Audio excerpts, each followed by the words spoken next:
Bonjour et bienvenue pour cette journée un peu spéciale, journée nationale qualité de l'air. Ici sur le campus Agronova, l'équipe a décidé de mettre le doigt sur ce sujet, un sujet de société qui nous concerne de plus en plus, la qualité de l'air, notamment du côté de l'agriculture. C'est pour ça que nous sommes dans un lycée agricole. Et pour rentrer dans le vif du sujet, on va y aller tout de suite. On va partir d'en haut. On va commencer avec Colin Grib, qui lui est du ministère de l'Agriculture. Colin, bonjour. Bonjour. Et alors, aujourd'hui, en France et en Europe, qu'en est-il de la qualité de l'air et surtout des politiques à ce niveau-là, Colin? Alors, tout d'abord, merci de m'accueillir, de m'avoir invité. Je suis ravi d'être ici. Donc, effectivement, je représente le ministère de l'Agriculture côté Direction générale de la performance environnementale et économique, donc la DGPE. Et moi, je peux vous parler effectivement de ce qui se fait au niveau national ou supranational. Et je laisserai des collègues parler des autres niveaux territoriaux, qui sont infranationaux. Et au niveau effectivement des politiques nationales, européennes et internationales, en fait, il y a effectivement des petites choses qui se font. Un cadre qui est assez général et qui concerne donc tous les polluants, pas que issus de l'agriculture. Alors, en fait, on peut peut-être séparer en deux parties, deux approches selon lesquelles on peut aborder la qualité de l'air. Donc, quand on dit qualité de l'air, c'est une façon polie de parler de pollution atmosphérique, on est d'accord ? On peut aborder ça du côté par les concentrations, c'est-à-dire les quantités de polluants ramenées au volume d'air, au mètre cube d'air, ou alors raisonner en termes de quantité émise sur une unité de surface, sur un territoire. Et donc, on a en fait comme ça deux types de politiques et de réglementations qui se sont mises en place au niveau international ou au niveau français. Alors, je vais passer vite sur les concentrations, puisque même si c'est quelque chose dont vous avez sans doute entendu parler, puisque c'est ça qui, quand on parle d'exposition des populations, c'est vrai que c'est assez pertinent de parler en termes de concentration. C'est ça qui nous intéresse, c'est l'impact sur la santé, c'est la concentration qui est le critère. Et donc ça, ces concentrations, elles sont régies au niveau européen par une directive qu'on appelle de son petit nom Air Ambiant ou directive pour un air pur en Europe. Il faut savoir qu'elle a été révisée en 2024 et qu'elle fixe des nouveaux objectifs pour 2030 qui vont être beaucoup plus contraignants, puisque l'OMS, en 2021, a abaissé considérablement les seuils à partir desquels on estimait que tel ou tel polluant devenait vraiment dangereux. Et donc, cette directive Air Ambiant, elle cible un certain nombre de molécules. Alors, dedans, il n'y a pas justement directement l'ammoniac, dont on va reparler, qui est un gaz typiquement agricole, émis par nos activités. Mais ceci dit, de manière directe ou indirecte, l'agriculture, elle est partie prenante de cette politique-là sur les concentrations. Et ça, cette directive Air Ambiant, c'est elle qui organise aussi la surveillance dans les États membres. Alors, quand vous entendez parler des pics de pollution, des alertes de pollution, tout ça découle de cette réglementation-là. Ça organise au niveau de la surveillance ce qu'on appelle en France les associations agréées de surveillance de la qualité de l'air. Par exemple, dans notre région, dans votre région ici, c'est Atmo Aura qui surveille donc la qualité de l'air. Donc tout ça est organisé par cette directive-là. Je passe sur les concentrations et j'en viens aux quantités émises. Et là, on a des réflexions qui existent depuis plusieurs décennies. En fait, ça a commencé en 1979 avec une convention internationale sur la pollution transfrontalière atmosphérique et qui a abouti en 1999, donc 20 ans plus tard, au protocole de Göteborg. C'est le nom d'une ville suédoise où ça a été signé. Et donc, là, on s'intéresse aux quantités émises par les différents États par les différents pays ou les différents blocs quand on parle de l'Union européenne. Et derrière, il y a des engagements. Il y a des engagements au niveau international et de qu'est-ce qu'on peut émettre en termes de quantité. Et ça se traduit au niveau de l'Union européenne par une autre directive. Alors je suis désolé, ça jargonne un petit peu, hein, mais en même temps, c'est peut-être des noms que vous verrez passer si vous consultez des documents. C'est la directive qu'on appelle de son petit nom NEC pour National Emission Ceiling, donc plafond d'émissions nationaux.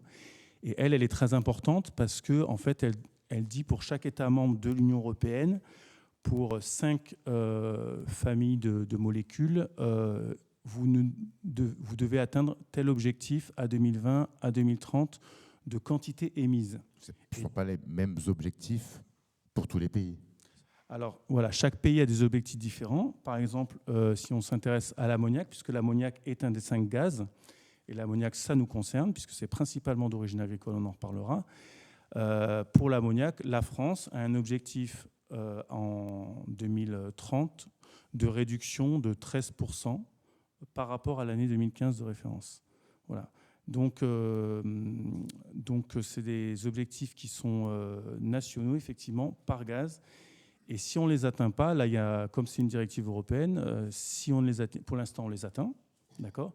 Mais il pourrait y avoir contentieux, il pourrait y avoir sanction. Donc c'est quand même quelque chose qui pousse vraiment l'État à faire des choses. Donc il y a ces objectifs dans la directive NEC, mais il y a aussi l'idée que chaque pays, chaque État membre doit produire et remonter au niveau européen un plan d'action sur ce qu'il va faire justement pour atteindre ces réductions d'émissions sur ces 5 gaz, dont l'ammoniac. Et en France, on appelle ça le PREPA, le plan de réduction des émissions de polluants atmosphériques. Donc c'est un terme sur lequel je vais revenir, le PREPA. Et là, c'est concrètement qu'est-ce que chaque pays fait pour 4 secteurs, le résidentiel, les transports, l'industrie et donc l'agriculture. Donc l'agriculture est un des 4 gros secteurs que l'on regarde. Et donc dans ce PREPA, il y a un volet agricole. Dans ce volet agricole, il y a donc toute une partie sensibilisation, formation. Et donc, en fait, un petit peu cette action d'aujourd'hui, elle participe, elle s'intègre tout à fait dans ce qu'on a défini dans le cadre du PREPA, c'est-à-dire l'implication aussi des établissements, notamment agricoles, qui sont mentionnés dans ce PREPA. Voilà. Aujourd'hui, on fait plus attention à ça qu'auparavant ? Ou on a toujours fait attention à ça, mais aujourd'hui, on en parle plus ? Alors, si vous voulez, on fait attention. Il y a un problème d'acculturation sur la qualité de l'air. En fait, on a mis... c'est un sujet qui scientifiquement est connu depuis longtemps, l'exposition aux polluants atmosphériques, qui est complexe, puisqu'il y a des interactions entre les molécules, ça se déplace. Donc, c'est particulièrement compliqué au niveau scientifique aussi de bien serrer les choses et de définir les niveaux. Et après... typiquement, on est dans une pollution qui est invisible, en général inodore, incolore, etc. Donc, à part quand vous voyez des grosses fumées où il y a beaucoup de particules fines sortir de cheminées, c'est une pollution que vous n'identifiez pas et qui agit souvent sur le long terme avec des effets croisés, donc qui va générer des maladies chroniques qui sont multifactorielles. Donc, en fait, où la part de la pollution de l'air est difficile à démêler. Donc en fait, il a aussi fallu des avancées scientifiques, des investigations pour que petit à petit, on identifie ça comme un sujet majeur de pollution. On rappellera le nombre de décès prématurés ou de maladies chroniques suscitées par la pollution de l'air, mais c'est quand même majeur. C'est un sujet vraiment sanitaire prioritaire, quoi. Et ça commence, alors au niveau de, si on parle de la profession agricole ou du monde de l'entreprise, je vais parler plutôt de la profession agricole. C'est vrai que c'est un sujet qui émerge et qui commence à être bien identifié quand même et bien pris en charge par... il y a les chambres d'agriculture qui ont bien pris le sujet à bras-le-corps, mais c'est vrai que ça vient un peu avec 10 ou 20 ans de retard après la qualité de l'eau, par exemple. Donc la qualité de l'eau, ça a été repéré assez facilement. L'alimentation, évidemment, tout ce qu'on ingère, on voit tout de suite le volet sanitaire, mais l'air, ça met plus de temps. Et comme c'est indirect, la sensibilisation, elle est peut-être plus récente et les politiques publiques suivent derrière.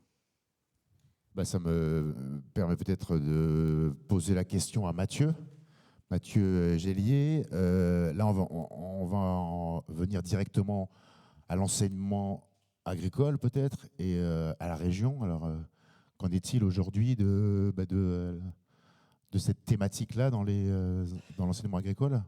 Alors moi, je travaille à l'Adréal déjà pour me présenter et je suis coordonnateur qualité de l'air, donc je travaille exclusivement dans la qualité de l'air et entre autres en agriculture puisque c'est un sujet comme on vous l'a expliqué. Si je reprends initialement la façon dont ça s'est passé, ce qui explique qu'aujourd'hui Colin, Justine et moi sommes ici. Si je reprends vraiment le début de l'histoire, ça a commencé par un appel que j'ai reçu du ministère de l'écologie, un vendredi après-midi vers 16h, je pense, qui me dit « Mathieu, il y a un sujet réel sur la qualité de l'air et l'agriculture. On n'en parle pas beaucoup en France. Il faut essayer de trouver des choses il faut essayer de faire des choses. » Voilà, d'essayer de sensibiliser le milieu agricole. À l'issue de ça, évidemment, il y avait un financement qui était possible. Eh bien, il y a un travail qui a été fait avec l'Adréal, avec la DRAF aussi. On a travaillé ensemble pour essayer de monter un appel à manifestation d'intérêt. C'était fin 2023, ça.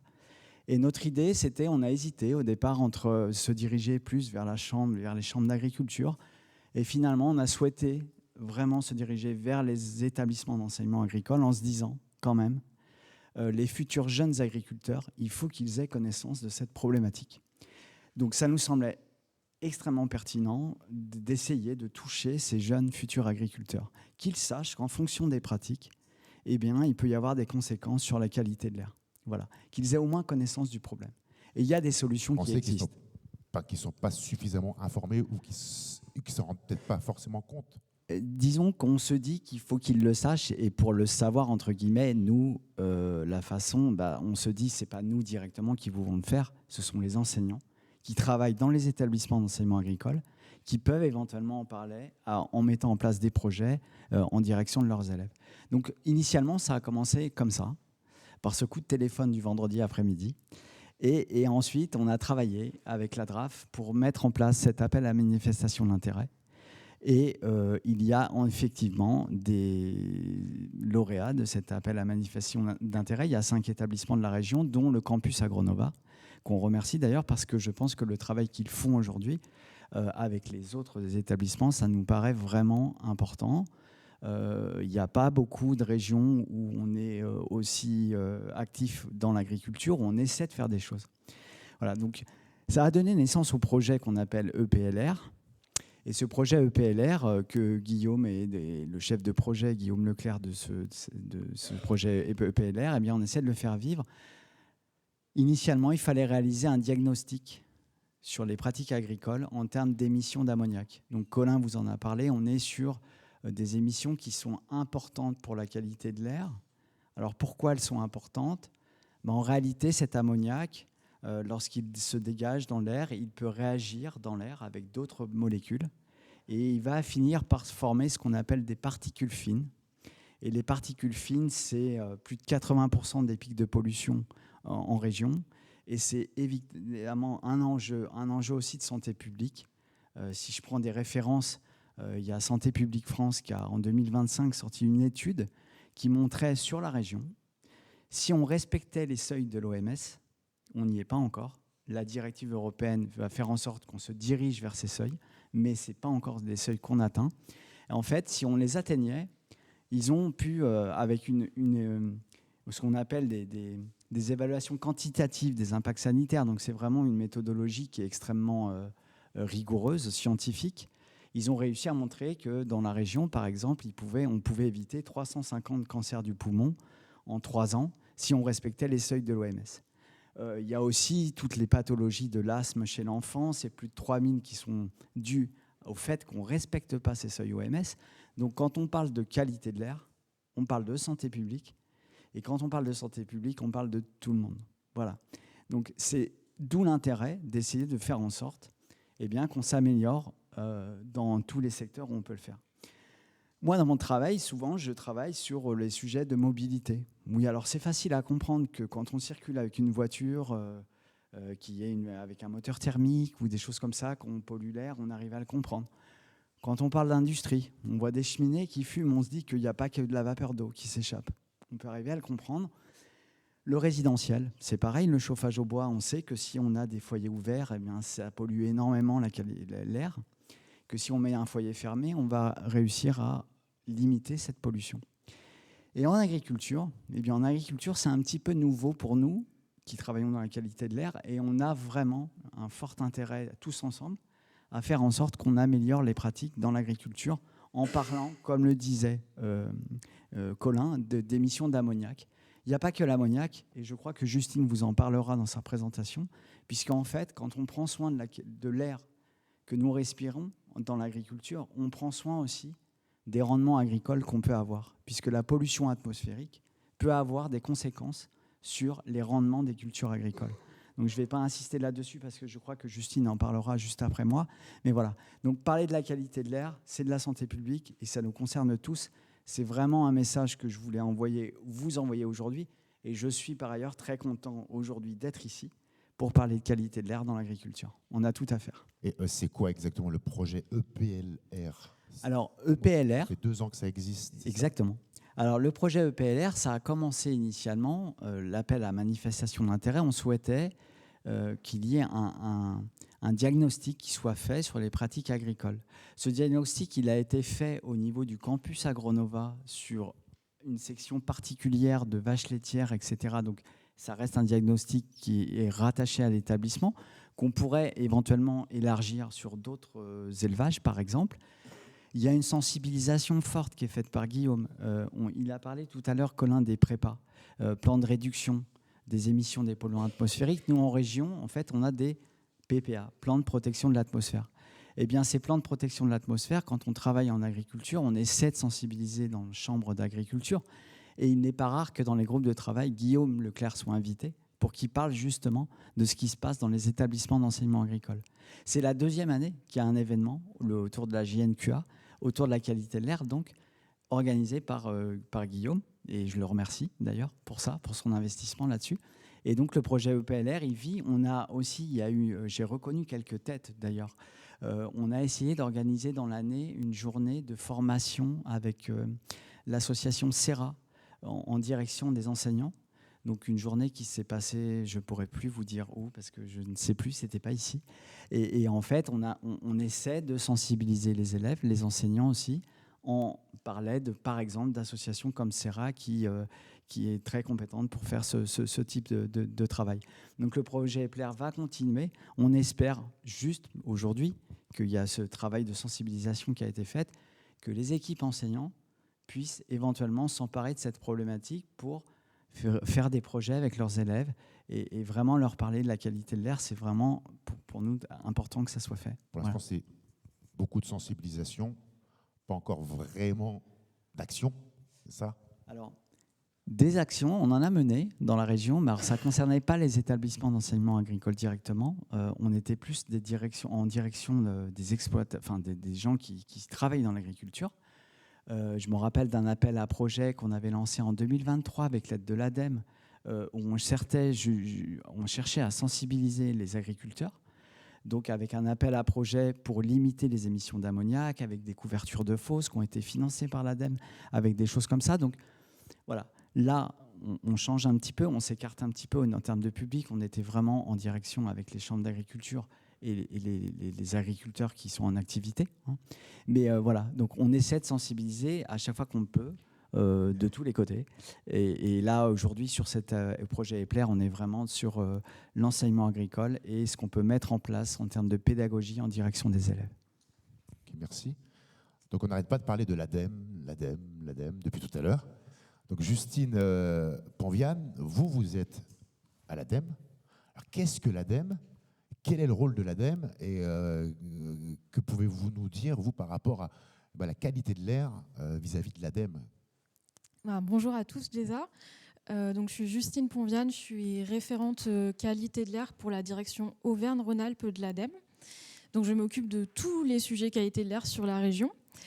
L'ADEME, en fait, c'est un opérateur de l'État qui accompagne les territoires dans la transition écologique.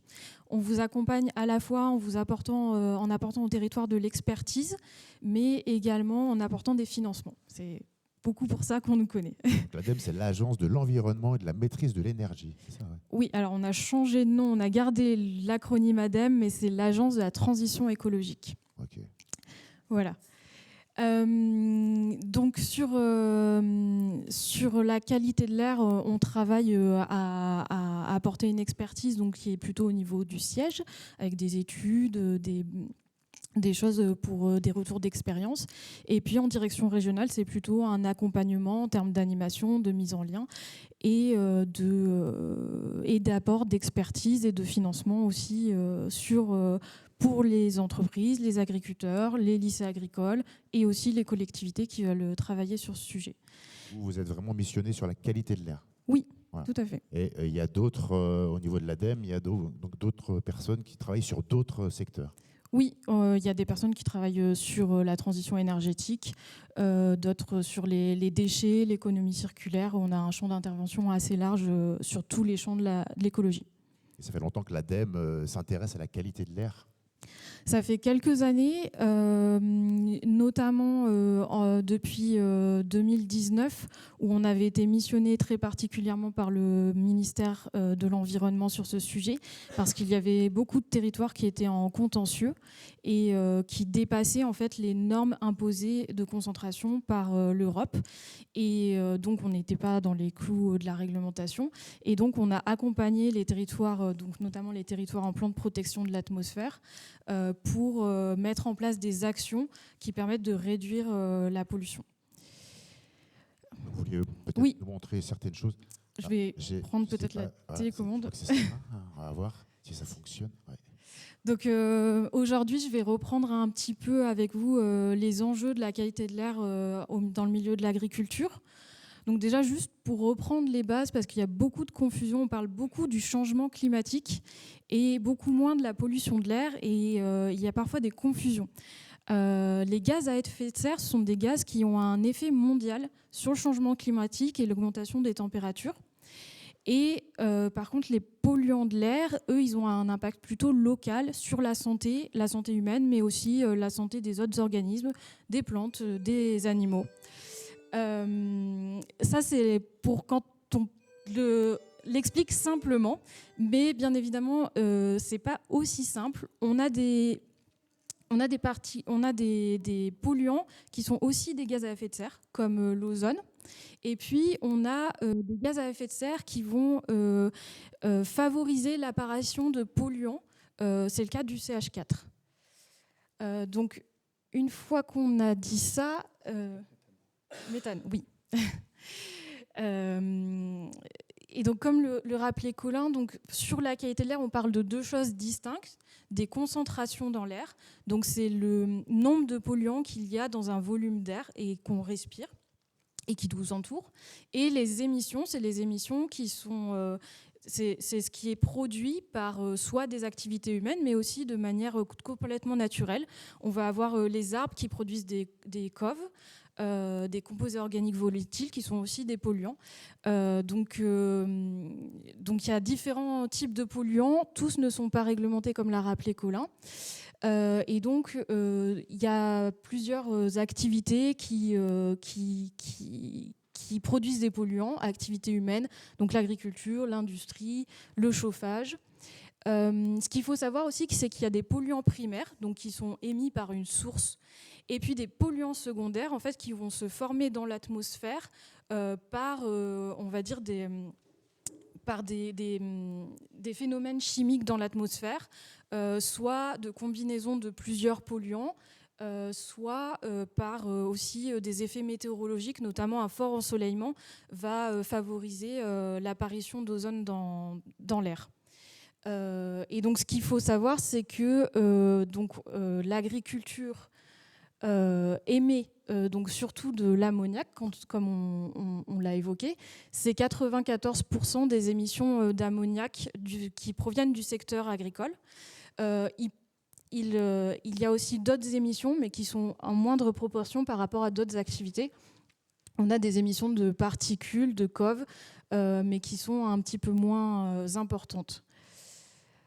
Mais par contre, ce qu'il faut savoir, c'est que l'ammoniac, c'est un précurseur, donc, comme je disais, d'autres polluants. C'est-à-dire qu'il va être émis par les activités agricoles, mais une fois qu'il va être dans l'air, il va se recombiner et il va notamment produire des particules fines. Donc, une partie des particules fines proviennent donc de ces émissions d'ammoniac. Et il y a aussi le méthane qui, lui, va favoriser aussi l'apparition d'autres polluants, dont l'ozone. Donc, dans les activités agricoles, donc, le principal polluant, c'est l'ammoniac, mais on a aussi des particules qui sont liées aux activités dans les champs, parfois du brûlage de déchets verts. Et puis voilà, tout un tas de pollutions. Et malheureusement, en fait, donc, l'agriculture est émettrice, mais elle est aussi une victime des pollutions de l'air. C'est-à-dire qu'en fait, on observe une baisse de rendement, notamment liée aux pollutions à l'ozone, qui sont assez importantes et qui représentent 6 millions de tonnes par an en gain de production, par exemple, sur le blé. Et ce qui représente à peu près 900 millions de pertes par an pour l'agriculture sur le blé, sur les rendements de blé. Donc, au niveau de l'ADEME, comme je vous le disais, on essaye de vous apporter des solutions sur le terrain. On a donc édité un guide de bonnes pratiques agricoles. Donc, vous avez des exemplaires là où on a bu le café. Ces bonnes pratiques, donc on les a expliquées par fiche. Et on explique aussi les gains agronomiques que peuvent avoir cette mise en place de bonnes pratiques, notamment sur les émissions d'ammoniac, les couvertures de fosses, le fait de dépendre avec des épandillères, notamment dans les champs. Ça permet une moins grande volatilité donc, de l'ammoniac, donc c'est bon pour la qualité de l'air, mais c'est aussi bon pour mieux fertiliser vos sols et pour éviter d'avoir à apporter des engrais azotés en supplément. Donc on a ce guide qui va justement être remis à jour dans les mois à venir. Et puis on avait également un accompagnement financier, donc l'appel à projet AgriCare, qui a eu une édition en 2023, une édition en 2024, qui accompagne des projets d'expérimentation et d'études sur les sujets agriculture et qualité de l'air. Et on espère bientôt peut-être un appel à projet 2026. Voilà. Merci. Peut-être des petites choses à repréciser, Colin, qu'on n'aurait peut-être pas donné tout à l'heure en début de conférence, au niveau de la politique française et l'agriculture. Oui, j'aurais pu évoquer d'autres, je ne voulais pas être trop long, mais il y a aussi quelque chose qui va concerner peut-être certains, selon le lycée où vous êtes, en matière d'élevage. Il y a aussi pour le coup une réglementation qui existe sur les gros élevages industriels, donc plus de 40 000 emplacements de volailles ou plus de 2 000 emplacements de porcs. Donc vraiment pour les gros élevages, il y a une réglementation spécifique qu'on appelle IED, là aussi. Alors c'est encore une autre directive européenne. Alors je tiens juste pour reprendre ma voisine, quand on parle de réglementation européenne, ce n'est pas l'Europe qui impose, c'est les États qui se sont mis d'accord, qui se sont bien concertés et qui ont vraiment négocié pied à pied sur des objectifs communs. Donc c'est pas vraiment, ça ne descend pas de l'Europe. Mais sur la directive IED, effectivement, c'est très régulier au niveau de ce que l'on peut faire, notamment au niveau de l'ammoniac. Alors ça concerne aussi les fuites d'azote dans l'eau, différentes pollutions, mais il y a notamment l'ammoniac qui est pris en charge avec une série de bonnes pratiques que les élevages doivent suivre. Donc là, on est vraiment dans du réglementaire. Donc ça s'impose, c'est contrôlé. Et donc, ce que je peux préciser aussi, c'est que cette directive, elle a été révisée, la directive IED, en 2024, et que donc devrait arriver d'ici quelques années des normes un petit peu différentes sur ces élevages. Et en France, par rapport à l'Europe, on se situe comment? La France se situe où par rapport à la qualité de son air? Est-ce qu'on sait exactement?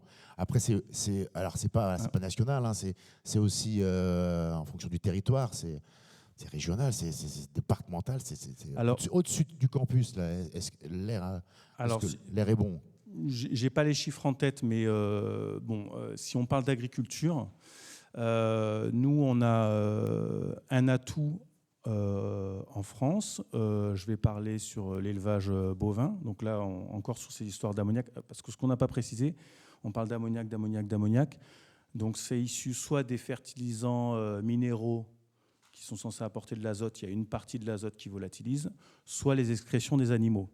Une partie de l'azote qui est contenue dans les déjections volatilise, et ça, sous forme d'ammoniac. Donc voilà, je ferme la parenthèse. C'est-à-dire c'est beaucoup lié à l'élevage pour le cas des déjections. Et donc nous, en France, on a une filière bovine très importante.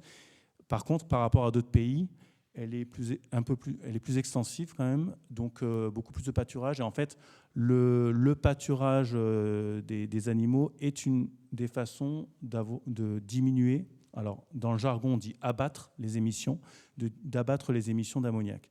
Donc, si je regarde par exemple le secteur de l'élevage, en France, je dirais qu'on est un peu meilleur.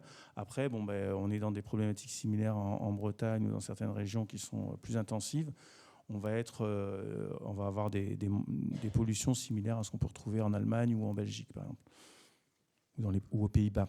Les Pays-Bas, par exemple, ont un gros problème, eux, qui sont dans un modèle plutôt intensif et industriel d'élevage. Ils sont arrivés à un point où, en fait, ils ont été sanctionnés sur les pollutions d'ammoniac, les retombées ammoniacales sur les écosystèmes, notamment Natura 2000. Et donc, il y a des contentieux avec l'Europe et il y a une politique... ils ont pris des mesures tellement radicales que le monde agricole s'est soulevé. Donc c'est devenu un vrai enjeu politique, l'ammoniac aux Pays-Bas. Donc nous, heureusement, on n'en est pas là. Mais c'est un sujet. Ça peut arriver. Hein. Il ne faut pas beaucoup pour que les agriculteurs français se soulèvent aussi. Parce que c'est vrai qu'on a toujours un peu l'impression que... je pense que moi, si j'étais agriculteur, je me dirais, mais on nous tape tout le temps dessus. C'est de notre faute si l'eau est polluée, c'est de notre faute si la terre est polluée. Maintenant, l'air est pollué, c'est de notre faute. Donc, au bout d'un moment, ils vont peut-être dire, ah, mais il n'y a pas que nous. Je sais pas, moi, je me fais un peu l'avocat du diable. Je ne sais pas ce que vous en pensez. Mais... Alors, je ne vais pas parler de faute, je vais parler ils ont une responsabilité parce qu'en fait, c'est quand même une profession qui par définition, gère des espaces et impacte sur des surfaces considérables par rapport à des gens qui travaillent en bureau. Donc, ils ont une responsabilité particulière. Il faut évidemment leur rappeler tout ce à quoi ils contribuent. On peut parler du stockage du carbone, on peut parler de différentes choses. Bon, évidemment, l'alimentation.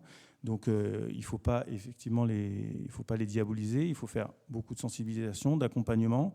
Donc, ce que je n'ai pas dit aussi, c'est que dans le cadre du prépa, j'ai évoqué le volet sensibilisation, mais il y a aussi un volet recherche, et il y a aussi un volet où on essaie de mobiliser des financements. Donc, en fait, on essaie de les accompagner sur ce chemin-là. C'est-à-dire que collectivement, l'État va essayer de financer des agroéquipements pour les épandages, pour que ça volatilise moins. On a évoqué les pendillards, les rampes à patins, les enfouisseurs. On a évoqué aussi les couvertures de fosses alisiers, puisque là, quand c'est à l'air libre et que c'est à tout vent, ça volatilise énormément. Donc en fait, il y a des moyens de les accompagner, donc sans être dans la diabolisation. Le réglementaire n'est qu'un des leviers que l'on peut activer. Et sur l'air, justement, à la différence de l'eau, dont j'ai dit qu'il y avait une sensibilisation qui était plus ancienne et plus importante, c'est aussi parce qu'il y a la directive nitrate qui existe depuis 1991 et qui fait que du coup, on est confronté à ce sujet-là depuis plusieurs décennies. Tandis que sur l'air, à part sur les gros élevages que j'ai évoqués tout à l'heure, qui concernent finalement une minorité d'agriculteurs, on n'a pas de réglementation très contraignante sur la pollution de l'air. Bon, on n'a pas évoqué les pesticides, c'est un sujet, mais il y a aussi des pesticides dans l'air qu'on n'a pas évoqués. Mais il y a, en tout cas sur l'ammoniac, on est plus sur de l'accompagnement et de la sensibilisation. Mathieu, vous vouliez peut-être rajouter quelque chose Ouais. tout à l'heure. Alors déjà, je voulais te répondre, si tu es prêt à t'exporter, puis si tu as envie de respirer mieux, je crois qu'en Irlande, la qualité de l'air est meilleure que nous. Ça En Irlande, je ne sais pas si ça te tente. Mais verte, en plus, oui, c'est vrai. Ah, C'est oui. ça. Mais bon, aujourd'hui, c'est un petit peu un temps irlandais. voilà, c'était pour t'apporter une réponse, mais en Irlande, ouais. Il n'y a peut-être certainement pas celui-là. J'ai gardé en tête cet exemple-là, attention. Juste une petite précision, c'est quand on travaille sur la qualité de l'air, et Colin l'a dit, il a parlé d'associations agréé de surveillance qualité de l'air. Ici, chez nous, c'est Atmo Aura. Et qu'il est évident que quand on travaille sur des projets, Atmo a participé aussi initialement à faire en sorte de former un petit peu déjà les premières personnes qui ont travaillé sur ce projet et que voilà, quand on veut travailler dans la qualité de l'air, on a souvent besoin d'Atmo. Je sais qu'ils sont là aujourd'hui et voilà, c'était juste pour un petit clin d'œil auprès d'Atmo Aura. C'est de la surveillance, c'est ça? C'est de la surveillance. C'est eux qui gèrent la surveillance. Il y a à peu près 90 stations dans la région. Il y a des modélisations qui sont faites. Lorsqu'on a des pics de pollution, c'est eux qui nous préviennent qu'à tel endroit, il y a un problème. Voilà, donc surveillance qualité de l'air, on ne peut pas se passer des ASCA en France, évidemment. D'accord, merci. Peut-être quelques questions dans l'assistance par rapport à... Oui, Juste un élément, qu'on a parlé de surveillance de la qualité de l'air par les ASCA. On a évoqué le fait que on surveille les concentrations. Et j'ai évoqué le fait que la directive air ambiant a aussi été révisée. Il va y avoir aussi un sujet ozone qui va être de plus en plus prégnant avec cette nouvelle réglementation. Et on a évoqué tout à l'heure que le fait que le méthane était précurseur d'ozone. Donc ça veut dire que sur ce travail des ASCA et de surveillance, et après de réponse des collectivités au travers de leurs plans d'action, l'agriculture va être regardée du côté du méthane aussi pour le côté polluant. Donc ça, c'est une grosse évolution, puisqu'en fait, on connaît le méthane pour son caractère gaz à effet de serre. On l'appréhende moins pour son côté précurseur de polluants. Et en fait, il a un rôle majeur aussi sur ce sujet-là. Donc l'agriculture et nos futurs agriculteurs auront aussi cette problématique à gérer. Alors, est-ce que vous... Ah, petite question, je vais... Allez, on n'a pas d'autre micro, hein. On se le passera. Tenez. Donc, petite présentation de qui vous êtes et la petite question qui va bien. Oui, bonjour. Donc je suis Stéphane Soquet, directeur adjoint d'Atmo Auvergne-Rhône-Alpes, dont on vient de parler. Je me permets déjà de remercier tous les intervenants qui ont très bien parlé de qualité de l'air. Et puis j'ai peut-être quelques compléments. Et puis je me tiens à disposition des participants de la journée. Peut-être. Là, c'est parfait. Si vous avez des questions sur la qualité de l'air, je me tiens à votre disposition également sur les temps de pause. Je voulais peut-être apporter un petit éclairage sur le fait que, par rapport à votre question de tout à l'heure, on se préoccupe vraiment de la réduction des émissions dans tous les secteurs d'activité, donc pas que l'agriculture, et ça fait très très longtemps qu'on s'en occupe sur les autres secteurs d'activité. Là. Mais on a l'habitude, hein, on travaille régulièrement avec Mathieu et puis avec l'ADEME, avec Justine. Également en termes d'enjeux qualité de l'air, Colin, vous en avez parlé, mais il y a un enjeu pesticides, bien sûr. Donc les pesticides ne sont pas dans cette directive européenne. En revanche, les pesticides sont surveillés dans l'air ambiant en France. Donc ce sont des polluants qui sont qualifiés de polluants d'intérêt national. Donc on a des mesures dans chaque région de France. On en mesure à peu près 75 molécules. On ne les détecte pas tout le temps. Mais on peut dire que déjà, on en détecte très très loin des sources d'utilisation, donc des exploitations agricoles.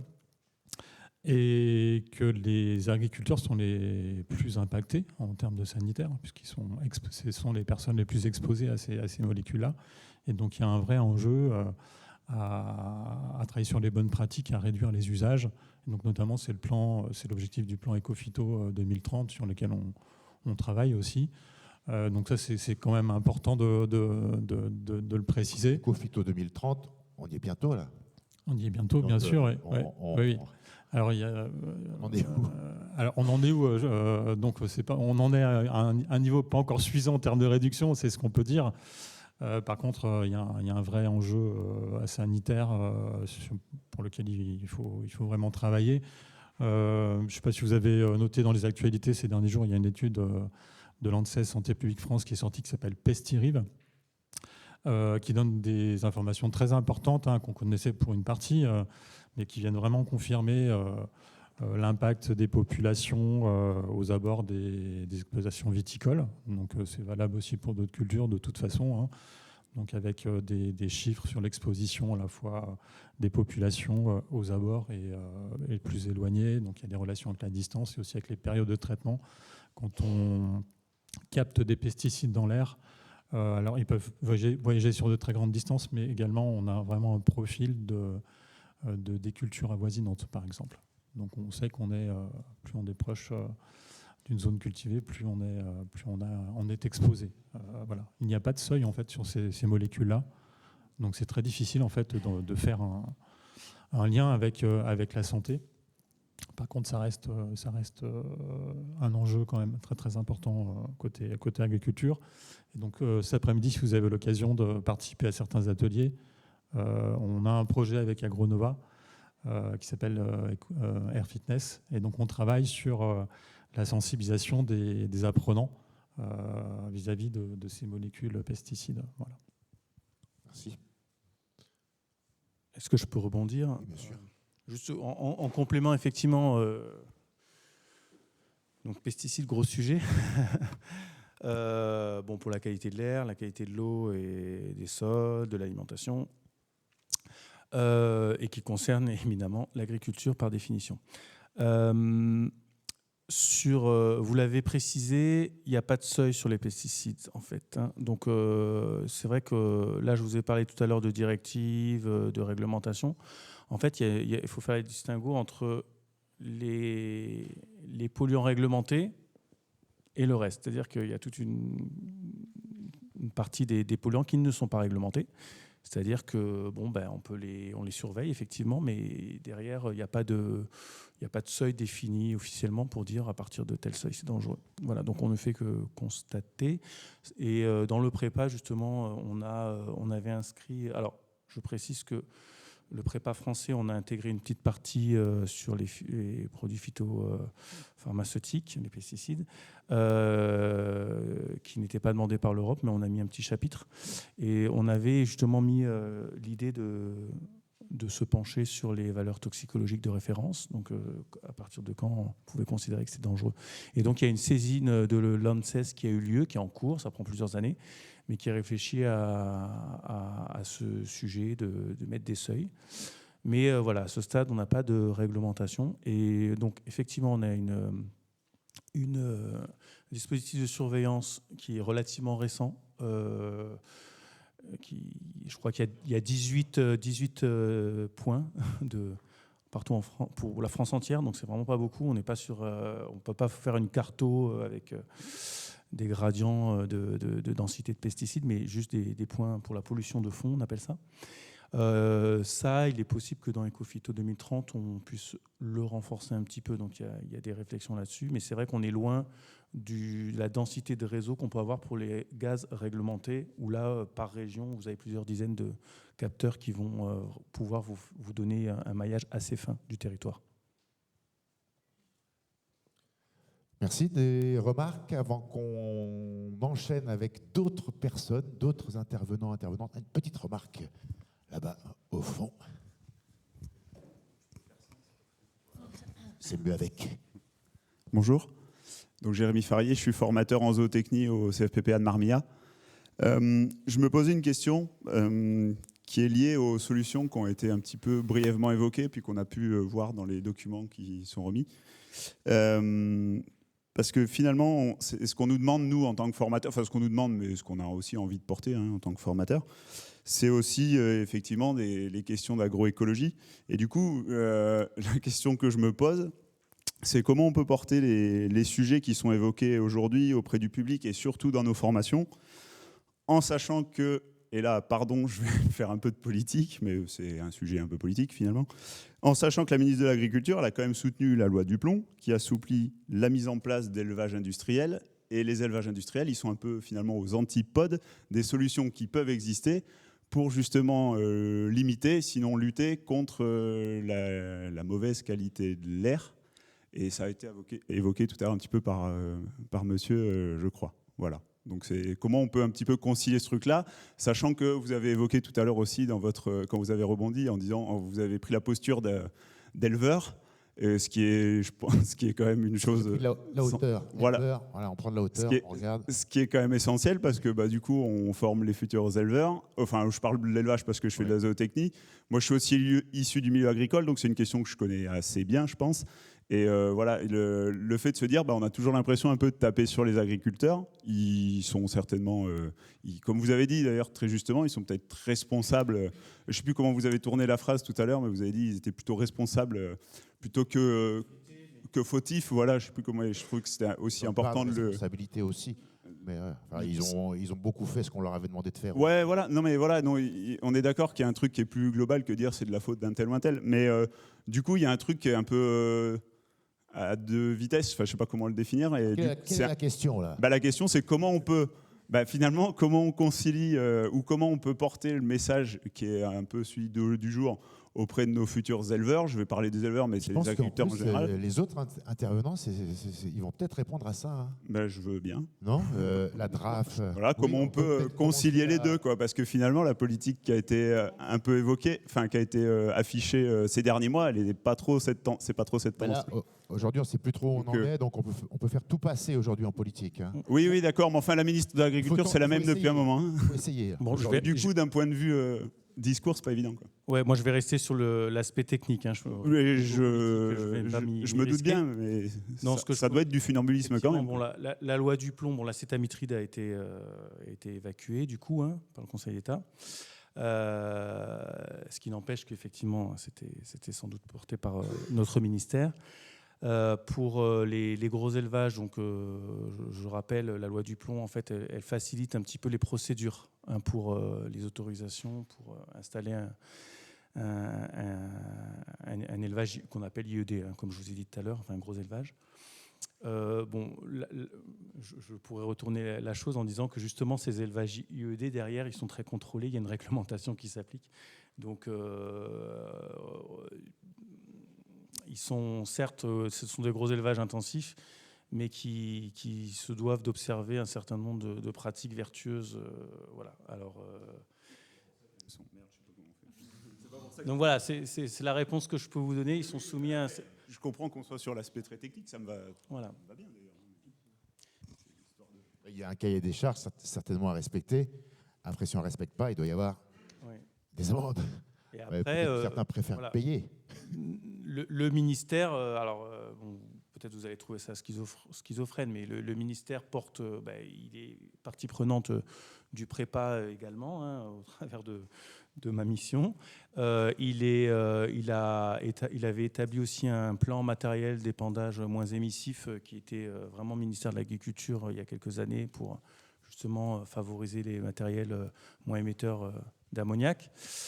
Donc il essaie de faire des choses, mais c'est vrai que c'est plus sur le volet accompagnement, sensibilisation, et il est peut-être moins proactif sur le volet réglementaire pour essayer de concilier, travailler en toute sérénité avec le monde agricole. Voilà. Merci. Allez, on enchaîne, on va passer à d'autres intervenants et intervenantes, et peut-être qu'on répondra à la question avec l'enseignement agricole, notamment la formation. Merci Mathieu, merci Colin, merci Justine. Et on accueille Pierre Tabourin et Véronique Le Guen. Installez-vous donc. Un micro là-bas, l'autre micro, il est par là. Partez pas avec. Déjà, vous posez des questions embarrassantes.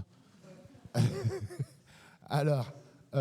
et après, on aura aussi des témoignages de choses qui se sont faites, qui se font et qui se feront dans l'enseignement agricole. Donc, monsieur Pierre Tabourin, vous êtes du service régional d'économie agricole, c'est le SREA, c'est ça, le SREA, SREA, comment? Le SREA, le service régional d'économie agricole. Alors vous, par rapport à cette qualité de l'air, à cette journée, que fait-on? Où va-t-on? Et quel est votre regard en tant que membre de ce service? Alors, je vais rebondir un petit peu sur ce qu'a dit Mathieu Gélier tout à l'heure quand il a parlé de la genèse de ce projet EPLER, parce qu'en fait, le point de départ, pour ce qui me concerne, mais pour ce qui nous concerne finalement tous aujourd'hui, il est un peu là, dans la région. Bon, à la base, moi, je suis chargé de mission eau, air, sol. Alors, c'est un nom de missile balistique, mais ce n'est pas le cas. Et donc, le sol, c'est un peu le parent pauvre. On s'en occupe pas vraiment, pas assez, probablement. L'air, c'est pas, on s'en occupe un peu. Je dirais que je suis entre 5 à 10% de mon emploi du temps qui est consacré à la qualité de l'air, on va dire. Et puis l'eau. Alors l'eau, par contre, on s'en occupe beaucoup. Que ce soit d'un point de vue qualitatif, mais alors aussi quantitatif. C'est très, très important, donc on s'en occupe beaucoup. Donc là, je suis pratiquement à 75 à 80% de mon temps qui porte réellement sur l'eau. Et donc, effectivement, en 2023, on a reçu un coup de fil de la DREAL qui nous a dit, écoutez, on a des sous. Alors ça, c'est déjà, on est vachement attentif quand on dit ça. On a des sous. Pour travailler sur la qualité de l'air, on a fait déjà pas mal sur l'industrie, on a fait pas mal aussi sur le tertiaire et les transports. On aimerait bien entrer sur l'agriculture, mais on ne sait pas trop par quel bout y prendre et comment faire. C'était au mois d'août. En général, au mois d'août, les bureaux sont relativement vides. Le hasard a fait que pratiquement toutes les personnes qu'il fallait avoir à ce jour-là, à ce moment-là, elles étaient présentes. Et donc, pratiquement en une journée, le projet EPLER et l'appel à manifestation d'intérêt a émergé, puisque le hasard a fait que Mathieu Gélier était un de mes anciens collègues. Dans une autre vie, j'ai travaillé avec lui, donc les contacts étaient évidemment beaucoup plus faciles. Et l'autre hasard a fait que pendant 10 ans, j'ai été enseignant dans l'enseignement agricole. Donc c'est un secteur que je connais particulièrement bien et je crois connaître à peu près la façon dont il faut parler à ces élèves, à ces futurs agriculteurs, et quelles sont surtout leurs préoccupations, et puis également les enseignants, dans quelle situation ils se trouvent, quelles sont leurs obligations et leurs contraintes. Et il faut composer avec tout ça. Et donc là, quand il a dit j'ai des sous, j'ai dit effectivement, il y a vraiment la porte d'entrée et la plus-value de la DRAF, elle sera du côté de l'enseignement agricole. Car du côté des professionnels déjà installés, on a des dispositifs qui existent. Il y a des instituts techniques qui sont là pour apporter des solutions techniques. Il y a les chambres d'agriculture qui sont là pour porter un message ou pas. Ça dépend des thématiques. Et je dirais, nous, côté DRAF, on avait cette possibilité-là. Et c'est là que je me suis tourné vers mes collègues, alors à l'économie agricole, mais je me suis tourné tout de suite vers mes collègues de la formation et du développement, parce que c'est clairement eux qui avaient la main sur les établissements agricoles. Et c'est comme ça que l'affaire a démarré. Et donc après, Véronique, peut-être que tu peux prendre la main pour raconter la suite de l'histoire. Il y a le micro là. Ouais, qu'est-ce qui s'est passé après? Parce qu'il y a de l'argent, ça y est. C'était donc il y a 2 ans, ça? 2023? C'est 2023, ouais. Août 2023. Donc, Véronique Le Guen, je travaille au SRFD, Service Régional de la Formation et du Développement, avec ma collègue Mathilde, mais je ne vous la présente pas, elle vient de quitter la salle quelques minutes, donc, qui est donc chargée de mission animation des territoires. Donc ce service, on est en relation avec donc, le service régional d'économie agricole, également le service régional de l'alimentation. Il y a Alexandra Dussaby parmi nous. Et notre objectif, parmi les différentes politiques que nous menons, c'est effectivement d'accompagner de la mise en œuvre des politiques publiques dans les établissements d'enseignement agricole, qu'ils soient publics ou qu'ils soient privés, à travers les exploitations agricoles, essentiellement des établissements publics, mais à travers l'enseignement, toute voie de formation confondue, en fait. Et dans ce cas-là, effectivement, on a eu cette opportunité de se dire, tiens, il y a peut-être un levier pour porter cette politique publique qualité de l'air en agriculture, qui est finalement assez peu portée, peut-être assez peu connue. Et ça nous semblait important de ne pas parler que d'eau ou que de sol, mais également d'air. Et au lieu de porter effectivement, de se dire est-ce qu'on fait un appel à projet de type mise en concurrence, le meilleur emporte le projet, on était plutôt enclin à se dire mais non, on va plutôt essayer de favoriser un projet collectif qui emporte déjà plusieurs établissements, avec évidemment bien sûr un porteur de projet. Donc là-dessus, on remercie effectivement Montbrison d'avoir accepté d'être ce porteur collectif, quoi, en fait, et d'associer plusieurs établissements. Donc effectivement, Montbrison est plutôt l'établissement pionnier, en fait, qui expérimente, qui accompagne, qui valorise, qui porte plusieurs expériences et qui a pour objectif et ambition, effectivement, d'essaimer vers d'autres établissements, quoi. En termes d'expérimentation, vous savez, il y a quoi exactement? Donc, ils ont à la fois fait je pense qu'on en saura plus au cours de la journée, porté des actions dans leur propre établissement exploitation, et puis avec leurs enseignants également des actions en faveur de leurs apprenants. Et tout à l'heure, on aura peut-être un témoignage. On aura tout à fait. On a d'autres personnes qui vont intervenir de façon très concrète, du coup, qui illustreront, quoi, en fait. Simplement resituer le fait que notre action maintenant se positionne au sein de la nouvelle loi, l'OSARGA, la loi d'orientation pour la souveraineté alimentaire et le renouvellement des générations en agriculture. Donc c'est ça que ça veut dire, l'OSARGA. Pas les acronymes, moi je suis perdu. Donc cette nouvelle loi mars 2025, en fait, qui donne donc un cap à l'agriculture et également à l'enseignement agricole, puisqu'il instaure une 6e mission. On parle de sens, de cap, en fait. Une 6e mission qui consiste finalement à recruter plus et à former mieux, toujours mieux, pour réussir le renouvellement des générations, mais également pour transmettre des compétences pour les transitions climatiques et environnementales. Donc ça, c'est notre nouveau cadre, grand cadre également, et avec un plan que vous connaissez certainement pour beaucoup d'entre vous, enseigner à produire autrement. Donc on a eu le 1, qui était plutôt centré sur les exploitations, le 2, EPA2, dans lequel on est encore, qui était centré sur les apprenants, mais également les équipes pédagogiques et les exploitations. Et donc on a le 3, qui est en préparation, dans lequel on sera tous mobilisés, et qui concerne vraiment le comment accompagner plus concrètement, plus systématiquement les jeunes, les futurs actifs, pour qu'ils sachent demain faire face à ces transitions, en fait. Et donc qu'ils aient les compétences, les connaissances, l'état d'esprit pour s'y adapter, quoi. Je voulais souligner, donc Mathilde est revenue, j'en profite juste pour la présenter. Donc, Mathilde Campelli, qui est donc chargée de mission animation des territoires au sein du SRFD. Mais je voulais également remercier la présence de Brigitte Besson, donc, qui a levé la main tout à l'heure en disant Sibens, voilà. Puisque pour accompagner ces transitions dans notre région, on a la chance d'avoir des référentes régionales qui ont donc un temps de décharge, qui accompagnent les projets des établissements qui lèvent la main pour être accompagnés. Transition pédagogique, éducative et puis donc agroécologique, en fait.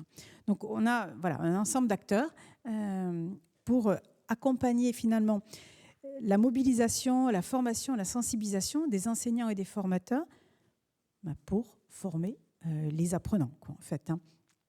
Effectivement, le sujet d'aujourd'hui, comment réduire l'impact du monde agricole sur la qualité de l'air. On espère effectivement qu'il y aura une curiosité, une appropriation du sujet pour qu'on n'en parle pas que dans le monde urbain, mais également dans le monde rural finalement, puisque c'est partout. On a l'évoqué sur le sujet santé. Les enseignants et les formateurs ont déjà le cadre pour s'engager dans ces formations, en fait, dans ces transitions, puisque les référentiels de nos formations rénovées tous les 5 ans emportent les transitions et permettent donc évidemment d'aborder les transitions sous tous ces angles, en fait. Donc, à travers l'engagement de Montbrison, qui est peut-être un peu unique quand même, en tout cas à Nora. Montbrison, c'est une ville unique, c'est vrai. Voilà. Vous avez raison. Le fromage, déjà, la fourme. D'être effectivement, de permettre peut-être d'irriguer d'autres établissements et d'accompagner d'autres établissements via les différents projets dans lesquels il est emporté, quoi, en fait. Alors, comment ça se passe? Parce que pour l'instant, il il y a quoi? Il y a Montbrison, il y avait 4 établissements aussi au départ, c'est ça? Oui. Et maintenant, on voit qu'il y a, tout à l'heure, j'ai cité Ouais. Chervais, Marmillas, Sibins, Brioude, Saint-Jean, Durdal-Larky et puis Belcampus. Donc oui, ces établissements sont là, mais c'est pas, il n'y a pas de formation, il n'y a pas de référentiel, il n'y a pas de programme, c'est ça qui est compliqué, je pense. De toute façon, le programme, ça fait longtemps qu'il n'y en a plus dans l'enseignement agricole. Donc, effectivement, il y a des référentiels qui cadrent, et en particulier qui cadrent l'évaluation, les compétences attendues. Et ensuite, il y a effectivement une autonomie très importante des enseignants, des établissements pour s'emparer de certains sujets. Et l'idée de des journées comme aujourd'hui ou de la journée qui a pu avoir lieu, je crois, à Saint-Genès-Malifaux, en fait, c'est effectivement de partager, d'analyser collectivement, d'inspirer à travers les exemples des uns et des autres ce qu'on peut faire avec des apprenants, en fait. Sachant que l'établissement de Montbrison a aussi un peu de temps et un peu de crédit pour accompagner. On envisage de mettre en place une journée de formation avec la DRAF, donc avec le service formation continue, FORMCO, et puis de continuer à mettre en place peut-être des journées d'échange de pratiques, sachant que donc j'évoquais les référentes régionales, il est tout à fait possible d'organiser un accompagnement également sur site pour construire peut-être une action pédagogique porteur de transition et de sens là-dessus, quoi, en fait. Très bien. FORMCO, vous irez voir sur FORMCO, hein, c'est important. Oui, tout à fait. Donc il y a des offres de formation qui sont à l'échelon national, mais également à l'échelon régional, en fait, et à l'échelon d'établissement, puisque les établissements peuvent également mettre en place des actions de formation sur site. Et après, on ne peut pas aller plus loin pour l'intégrer vraiment dans des référentiels de formation, ça, la qualité de l'air, comme on intègre aujourd'hui la laïcité. Alors, en fait, avec les classes de seconde, par exemple, c'est obligatoire. Oui. Alors, en fait, les référentiels sont écrits de façon assez large, en fait, et il peut y avoir donc effectivement des conseils, préconisations mises en place par l'inspection, et puis voilà, mises en place également par le dispositif national d'appui. Donc, on aura une illustration avec, je ne le vois pas, mais Vincent Joanneau. Voilà, pardon. Voilà. Je regardais l'inspection, donc voilà, qui peuvent également accompagner, aider, porter, quoi, en fait, de façon à ce qu'il y ait une appropriation plus importante dans le cadre des formations et des référentiels. Merci. Peut-être quelques remarques, quelques questions de l'assistance. Peut-être Monsieur Tabou. Moi, j'avais quelques points à rajouter. Ouais. C'est notamment que il y a 20 ans, quand j'étais encore dans l'enseignement agricole, la qualité de l'air, on n'en parlait pas. Ce n'était pas un sujet. Et donc, c'est quelque chose de relativement, enfin, qui est monté en puissance progressivement. Et puis après, se pose la question, effectivement, comment toucher les agriculteurs, sachant que dans l'industrie, c'est plus facile. Quand vous avez une grosse industrie assez polluante, il suffit de convaincre le chef d'entreprise qui va ensuite s'appuyer sur ses services techniques, administratifs et autres pour pouvoir faire évoluer son entreprise de manière beaucoup plus lourde. Et d'un seul coup, avec une personne convaincue, on va améliorer significativement les émissions de l'entreprise, d'une grosse entreprise. L'agriculture, c'est plus compliqué parce que c'est plus diffus. On a 400 000 agriculteurs répartis sur toute la France, et donc ça veut dire qu'il faut en convaincre 400 000. C'est extrêmement difficile, et d'autant plus, même si on arrive à convaincre une personne de faire des choses, qu'elle fait des choses, et ben elle ne va pas le mesurer tout de suite. D'autant plus que l'air, c'est tellement diffus qu'elle va travailler, mais elle ne va pas travailler pour elle, elle va travailler pour la collectivité, et ça, c'est très difficile. Et je travaille dans le service d'économie agricole. Et économie agricole, ça veut dire économie. Les agriculteurs, ce sont d'abord des entrepreneurs. Et donc, ils ont besoin de faire des calculs. Ils ont besoin déjà de ne pas perdre de l'argent et éventuellement d'en gagner. Et donc, la question de la qualité de l'air, eh bien, il faut aussi arriver à trouver un angle d'attaque économique pour pouvoir essayer de convaincre et d'embarquer. Ce n'est pas facile. Et là, en l'occurrence, sur l'ammoniac, il y a quand même des possibilités. L'ammoniac, c'est d'abord un fertilisant. Et c'est vrai que bien l'utiliser, c'est faire des économies sur l'engrais qu'on utilisera derrière. Donc, il y a des clés, et ça, je sais que l'enseignement agricole les connaît et saura les utiliser de manière efficace auprès des élèves pour bien faire comprendre qu'ils ne travaillent pas que pour la collectivité, mais ils travaillent aussi pour eux. Après, parallèlement, au niveau du service d'économie agricole, notre rôle, c'est de faire en sorte que les dispositifs financiers d'aide à l'investissement dans du matériel soient orientés vers du matériel effectivement efficace et moins polluant, entre guillemets. Donc aujourd'hui, un de nos interlocuteurs importants, c'est le Conseil régional, par exemple, parce que le Conseil régional gère les fonds européens de modernisation du matériel. Et il est évident que les critères qu'ils vont utiliser pour accompagner telle ou telle exploitation vont être importants. Et on commence à leur en parler de cette question de qualité de l'air. On parlait des rampes à pendillard, on parlait du matériel, les émissions aussi de particules fines. Un tracteur récent, il émet beaucoup moins qu'un tracteur ancien. Sur les voitures, on le voit, aujourd'hui, la motorisation des voitures a évolué et la qualité de l'air a globalement, alors on va le dire, c'est plutôt positif, on a quand même une amélioration de la qualité de l'air en France. C'est quand même chouette parce qu'il y a tellement d'endroits où ça se dégrade que là, on peut se satisfaire de ça. On peut même dire, et alors là, Cocorico, enfin même plus que Cocorico, c'est régional, on a le département qui aurait la meilleure qualité de l'air en France. On ne le sait peut-être pas, mais c'est le Cantal.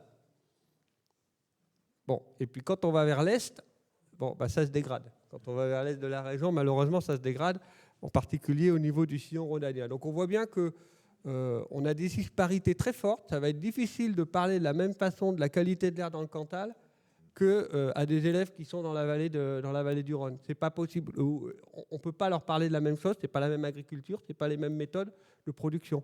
Mais ça, je dirais, la richesse de l'enseignement agricole, c'est qu'on a des exploitations et des lycées agricoles qui sont très variés et qui savent parler à leurs élèves, à leur territoire, et qui sauront probablement adapter leur discours exactement et rester concrets. Alors que, nous, au niveau régional, on dézoome. Alors, au niveau national, on dézoome encore plus. On ne peut pas aborder la question de la même façon avec un élève en lycée agricole en Bretagne et un élève en lycée agricole horticole dans la vallée de la Drôme, par exemple. Ce n'est pas possible. Mais ça tombe bien, parce qu'on a Estelle Monrobert. On va parler de choses qui sont faites dans des établissements agricoles. Donc, on va appeler Estelle et on va appeler aussi Jérôme. Jérôme, Estelle, c'est Juan Chervet, Estelle Monrobert, et Jérôme Lewandowski, c'est ici. Venez, voilà. Il y a de la place sur les canapés. Hop. Viens là. Viens là. Alors, on va commencer avec Estelle. Donc, qu'est-ce qui s'est passé, Estelle, à Juan Chervet? Qu'est-ce que tu as mis en place comme action? Alors bonjour à tous, donc, je suis Estelle Monrobert, je suis enseignante en zootechnie, donc production animale au lycée de Juan Chervet. C'est parti de la formation EPLR qu'on a suivie avec ma collègue Marie-Hélène Drapry, qui ne peut pas être là aujourd'hui, mais qui aurait adoré aussi présenter ce projet commun. On a suivi cette formation et à l'issue de cette journée à Saint-Genis-Malifaux, on s'est dit waouh, mais en fait oui, il faut qu'on sensibilise nos apprenants à tout ça parce que ça nous a marqué vraiment sur toutes les informations qui nous ont été données. Ça, moi, tout à l'heure, j'étais un peu ailleurs. Voilà, il y a eu une journée de sensibilisation à Saint-Genis-Malifaux, c'est ça? Tout à fait, c'est ça. Qui était aussi menée par le campus Agronova. Oui, pour le projet EPLR. Ok. Et ça, c'était quand? C'était, alors j'avais un petit, est-ce qu'on peut faire défiler? Oui. Voilà, en janvier 2025, c'était. Donc on est parti de cette journée-là, on est ressorti en se disant il faut qu'on travaille ensemble, sauf que comme ça a été évoqué avant, les référentiels, les emplois du temps, etc. ne permettent pas forcément d'avoir beaucoup de temps en commun. Et il s'avère qu'avec Marie-Hélène, on avait l'accompagnement personnalisé pour la préparation à l'épreuve orale terminale des bacs STAV en commun. Donc on s'est dit le seul moyen de travailler ensemble sur cette thématique-là, sur laquelle on était formés toutes les deux, c'était sur cette classe et dans ce module-là. Donc on a laissé février-mars pour un petit peu réfléchir à ce qu'on allait faire, donc quels objectifs on mettait derrière. On sait très bien qu'avec les jeunes, le descendant ne fonctionne pas plus, je ne sais pas Donc, il faut les mettre en action, il faut que ce soit eux qui trouvent les informations et pas nous qui leur donnons la bonne parole. Donc, on est parti de ce constat-là et pour les préparer au mieux à l'épreuve orale terminale, on voulait aussi les former à la communication orale, à convaincre, donc pour objectif convaincre, et aux questions socialement vives. Donc, on a mis les apprenants en marche entre mars et mai. Je vais vous expliquer juste après comment. Et en mai, on leur a demandé un rendu auquel Guillaume a participé et est venu pour leur présentation. Je sais plus, c'était quelle classe, quelle filière? Des premières STAV. STAV. Voilà. Donc voilà les consignes qu'on leur a données. Tout simplement, on leur a dit qu'il fallait élaborer un oral donc sous le format de l'épreuve orale terminale. Donc 10 minutes de présentation, 10 minutes d'échange, avec objectif de convaincre, en fait, de donner son opinion et d'argumenter en faveur de cette opinion-là. En amont, on avait déjà travaillé sur les questions socialement vives, donc les controverses, comment est-ce qu'on rédige une question socialement vive et comment est-ce qu'on la traite ensuite. Nous, au départ, on leur a distribué donc cette consigne-là et 2 petites fiches méthodologiques, un bingo où ils devaient cocher toutes les cases pour pouvoir avoir l'ensemble des informations nécessaires à l'élaboration de leur oral, de leurs oraux, vu qu'ils étaient plusieurs groupes, et une petite fiche de suivi autour de ma question socialement vive, où là, on leur a demandé toutes les consignes de façon un peu plus ciblée, qui devaient, pour chaque oral, être en contact avec au moins 2 personnes spécialisées dans leurs questions, fournir des arguments sourcés et vérifier les sources, parce que c'est un travail hyper important, et ça, ils s'en sont rendus compte au cours de ce travail. Réaliser un sondage aussi auprès du public de leur choix. Donc, il y en a qui ont sondé les apprenants du lycée à la sortie de la cantine. Il y en a d'autres qui ont sondé plutôt sous format Google Forms et qui ont envoyé à tous les enseignants sur Pronote, d'autres en dehors du lycée aussi. Et donc, pendant les séances de travail, nous, on a accompagné, entre autres, beaucoup sur la recherche d'informations grâce à la journée EPLR qu'on avait fait et dans laquelle on avait eu beaucoup de sources en fait, fiables sur lesquelles on pouvait s'appuyer en termes de chiffres, en termes d'impact sur la santé, etc. Ils n'ont pas trouvé ça étrange, la thématique, la qualité de l'air? Alors au début, ils n'ont pas compris pourquoi on les faisait travailler là-dessus. Donc on leur a expliqué, on leur a dit que nous, on avait été particulièrement sensibilisés à cette thématique-là et que en fait, c'était un sujet très vaste et que nous, on leur laissait choisir leurs questions socialement vives au sein de ce sujet-là. Donc en fait, ils sont partis de là et chaque petit groupe, donc c'était des groupes de 3 ou 4, a tiré une question socialement vive. Enfin, a choisi, a élaboré sa question socialement vive. Et là, on s'est aperçu qu'il partait vraiment sur plein de thématiques différentes. Donc, il y avait autant les voitures électriques que la vignette critère, que est-ce qu'il vaut mieux vivre à la campagne ou en ville, est-ce que on doit sanctionner les entreprises agricoles qui ont un impact sur la qualité de l'air. Donc, en fait, finalement, ils se sont tous retrouvés. Il y avait même, je ne l'ai pas dit, autour du sport, les activités sportives. Donc, ils ont tous réussi à raccrocher avec leur expérience, avec leurs envies de travailler sur ce sujet-là. Le fait d'avoir une thématique plus globale et de centrer ensuite, que chaque groupe centre sur ses intérêts, ça a bien fonctionné. Voilà pour le projet. Donc, ils ont travaillé pendant 2 mois dessus. Au bout de 2 mois, on a fait la restitution orale, donc avec Guillaume qui s'est joint à nous. Le bilan qu'on a pu en faire, c'est que le fait, du coup, comme on le disait avec Patrick, le fait de ne pas imposer une question socialement vive, ça a bien fonctionné parce qu'ils se sont lancés dans quelque chose qui les intéressait et en même temps, ils sont tous sensibilisés à la qualité de l'air.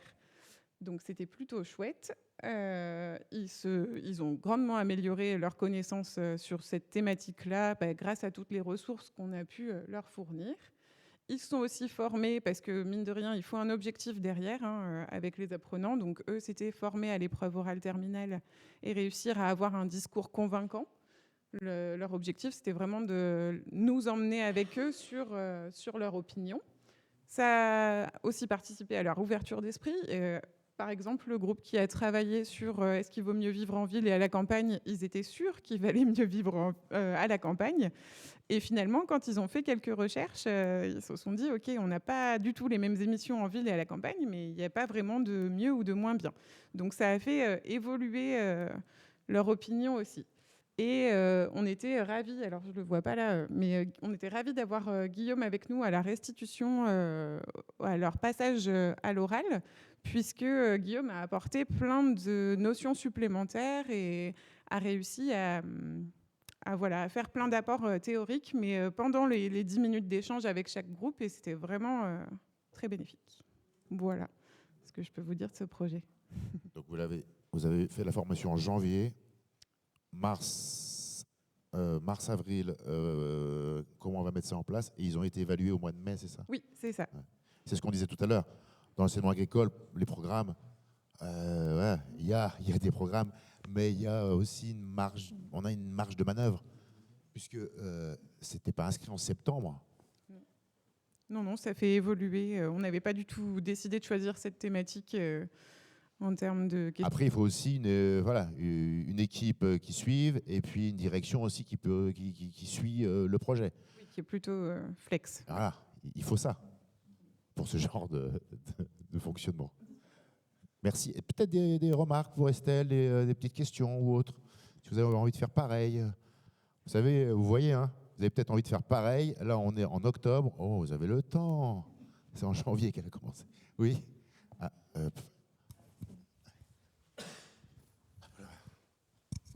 Claire Durox, animatrice de réseau thématique sur les sujets énergie-climat. Je n'ai pas compris tout à l'heure, finalement, les QSV, c'est eux-mêmes qui ont choisi les 6 questions ou vous en aviez élaboré un peu plus et ils ont pioché parmi celles-ci, en fait? On n'a rien donné du tout, on n'a donné que la thématique. Nous, on a dit, on veut une question socialement vive autour de la qualité de l'air.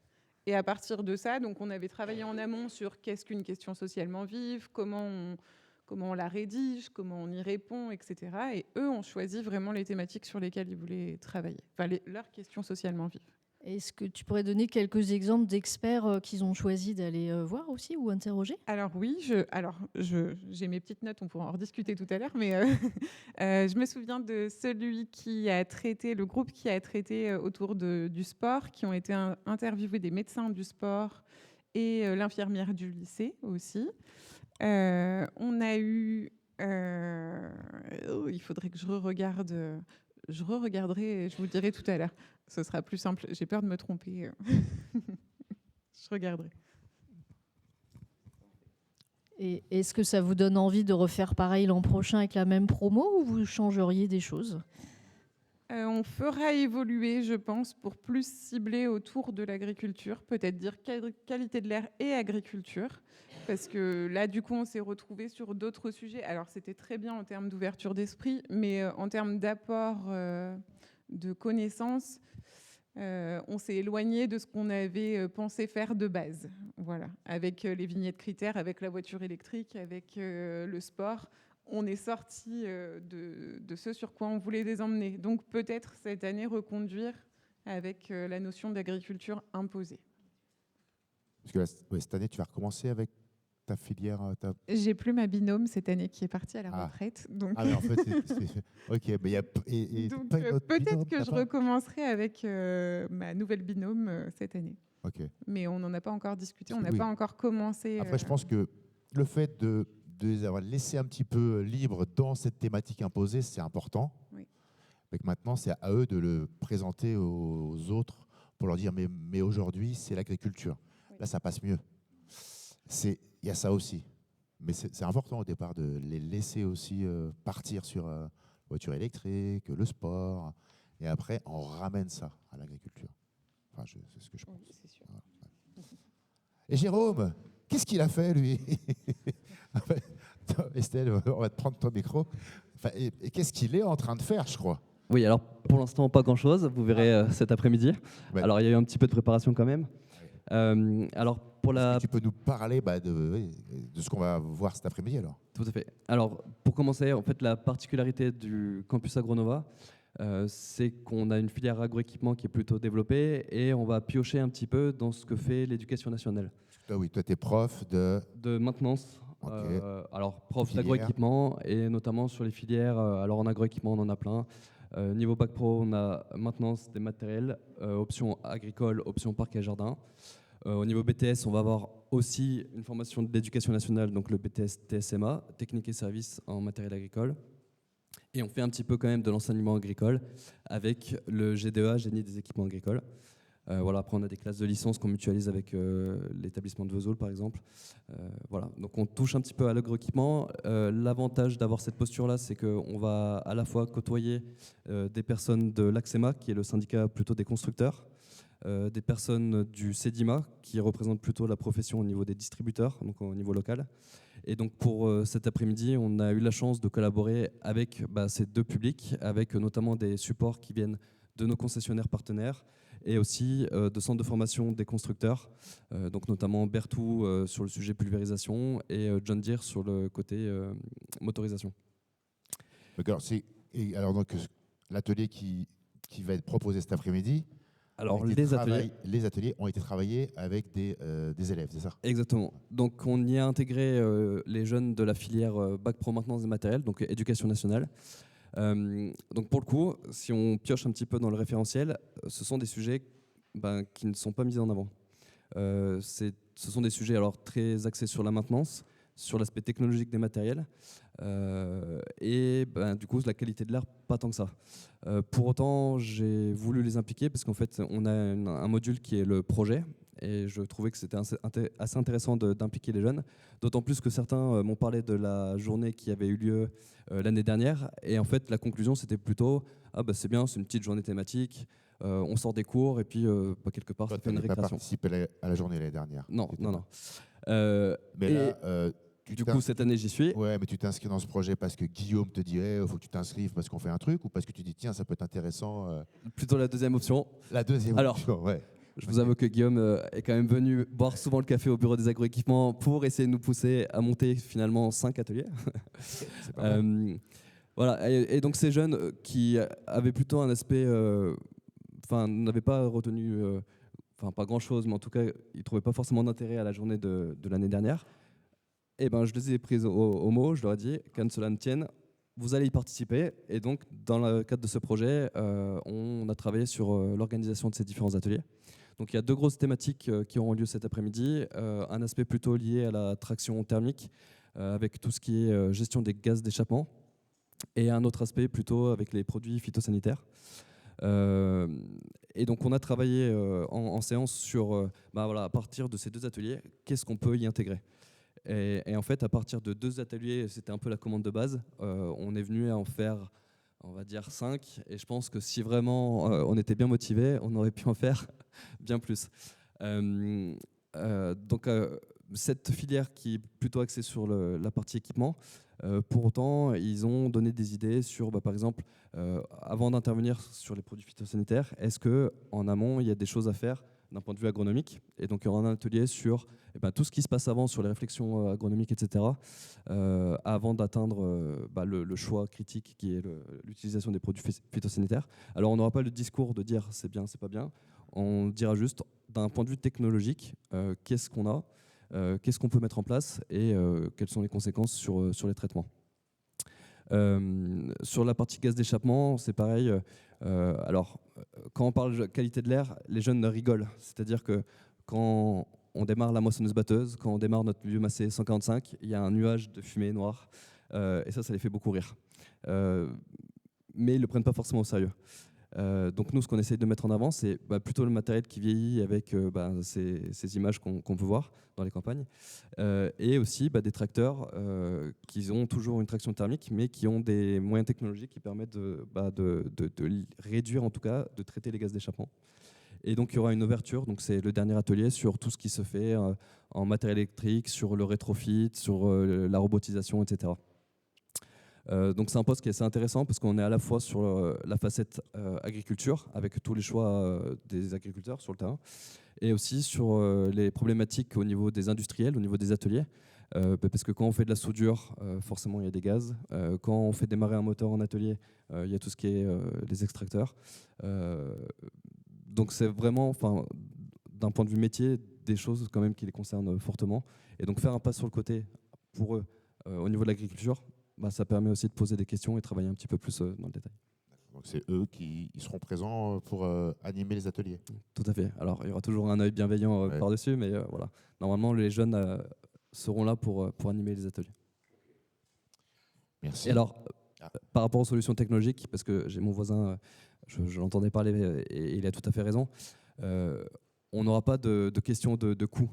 C'est-à-dire que les solutions technologiques, le matériel coûte cher, de plus en plus cher, c'est-à-dire que toutes les options qu'on peut proposer, c'est sûr que c'est très beau, ça permet de faire des économies d'énergie ou de réduire les polluants. Par contre, tous les agriculteurs ne peuvent pas se permettre. Donc ça veut dire que pour investir dans ce matériel, on aura plutôt des grosses structures, des entreprises de travaux agricoles qui pourront se permettre en fait d'avoir ça. Et on va dire que l'agriculteur lambda, pour essayer d'investir dans ce genre de matériel, je pense qu'il y aura des difficultés quand même. Bah, il peut s'associer, l'agriculteur lambda, non, avec d'autres agriculteurs. Alors oui, après il y a des raisonnements sur le territoire, c'est sûr. Mais... Ok. Des remarques, des questions avant de... Je ne sais même pas à quelle heure il est. Vous avez l'heure? On est bien, non? Ouais, presque, ouais. 11h12. Oui, c'est parfait. On remercie nos intervenants, nos intervenantes. Et on va terminer. Merci Pierre, merci Véronique, merci Estelle, merci Jérôme. Et on finit avec nos deux derniers intervenants. Nous avons Vincent Géano, j'espère que je prononce bien. C'est Réseauthème, c'est ça. Et on a également Jean-Baptiste Calvi, Loire-Forêt Agglomération.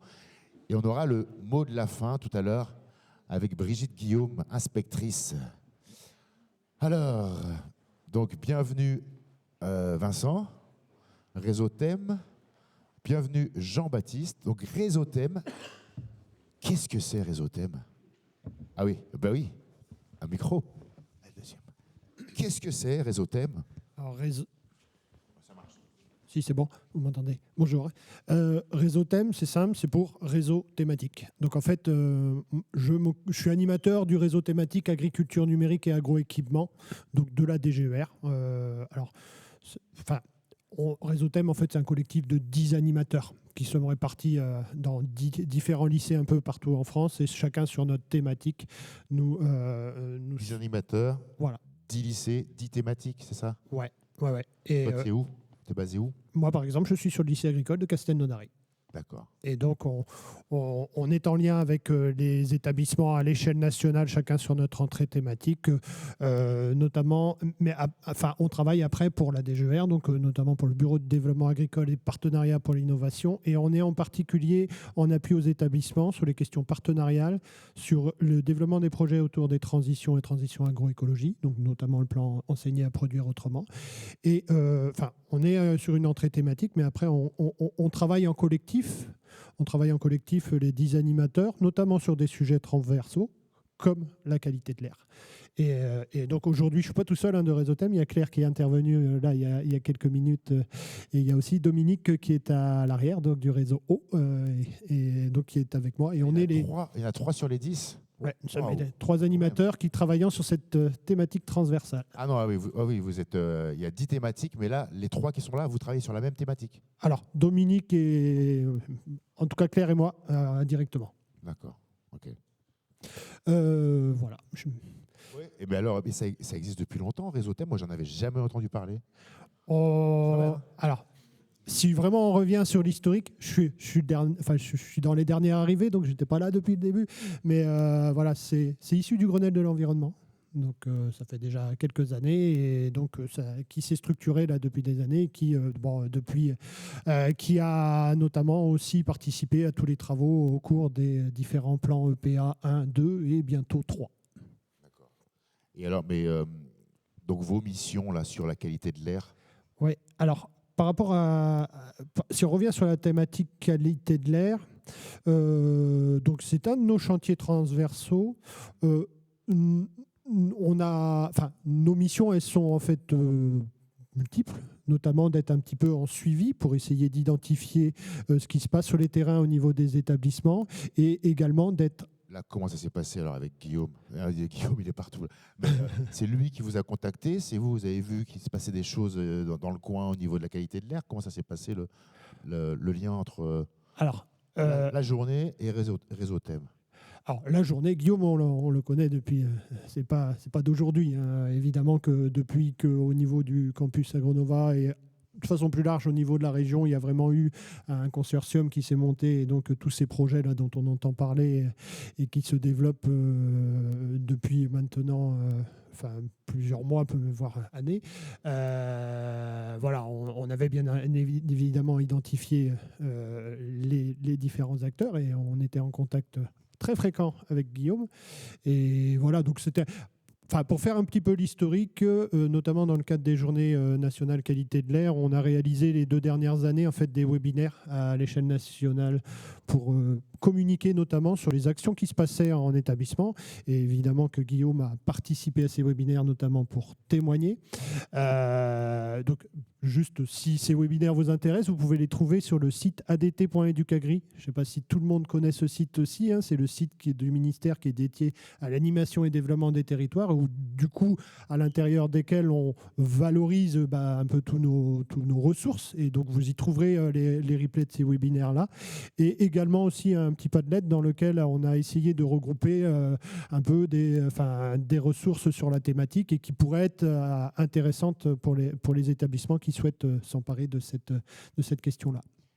Vous intervenez dans des établissements pour sensibiliser, c'est ça? Ou alors, vous mettez en relation En tout cas, on essaye de participer à l'échelle nationale parce que je pense que, si justement pour rebondir un petit peu sur tout ce qui s'est dit aujourd'hui là, au cours des différentes interventions de la table ronde, je pense que en fait, quand on regarde un petit peu ce qui se passe dans les lycées à droite à gauche, un peu partout en France, je pense qu'en fait, même si ce n'est pas une thématique qui est mise en avant, la qualité de l'air, c'est quand même quelque chose sur lequel il se passe des choses. Alors qui peuvent être de l'ordre de l'action ponctuelle, notamment il y a eu régulièrement et depuis des années et des années des journées démonstrations, par exemple sur l'exploitation, sur du matériel d'épandage, sur les qualités de l'épandage, avec très souvent, par exemple, les fédérations de CUMA. Voilà, sur l'exploitation, une journée, les élèves. Donc ça, c'est du classique. Il y a pas mal d'exemples comme ça, si on essaye de les lister un petit peu. Il y a aussi pas mal d'interventions ponctuelles d'un partenaire sur plein de thématiques au niveau de la qualité de l'air et très différentes. Ça peut être le brûlage des déchets végétaux, par exemple, qui vont se passer dans un lycée. Historiquement aussi, si je fais un petit peu de liste, tout ce qui est... on vient d'en entendre parler avant, tout ce qui est bande essai moteur, diagnostic éco-conduite, et puis aujourd'hui, les questions de dépollution avec les technologies que l'on a sur les tracteurs. Si on prend toutes les listes, après, il y a évidemment des projets qui sont plus structurants et plus ambitieux que du ponctuel. Et là, aujourd'hui, on en a un très bon exemple sur ce qui se passe ici dans le campus et de façon régionale. Vous avez des ateliers cet après-midi, c'est ça aussi avec les jeunes, hein. Vous mettez en place. Nous, collègues. Non, les animateurs, nous, on est en appui pour l'organisation, mais on n'a pas d'atelier spécifique. Il n'y en a pas cet après-midi, non. Non. Par contre, voilà, il y a d'autres projets aussi structurants, assez ambitieux à l'échelle nationale. Il y a Aubernais, notamment sur toute leur expérimentation sur les épandages, l'utilisation des digestats de méthaniseurs. Ils ont un volet sur la méthanisation, sur la question de volatilisation. Il y a eu tout un travail, notamment avec un lycée breton à Pontivy, sur l'utilisation d'agréés visionnaires, donc qui est un outil pour permettre d'optimiser la réalisation ouais, j'ai compris.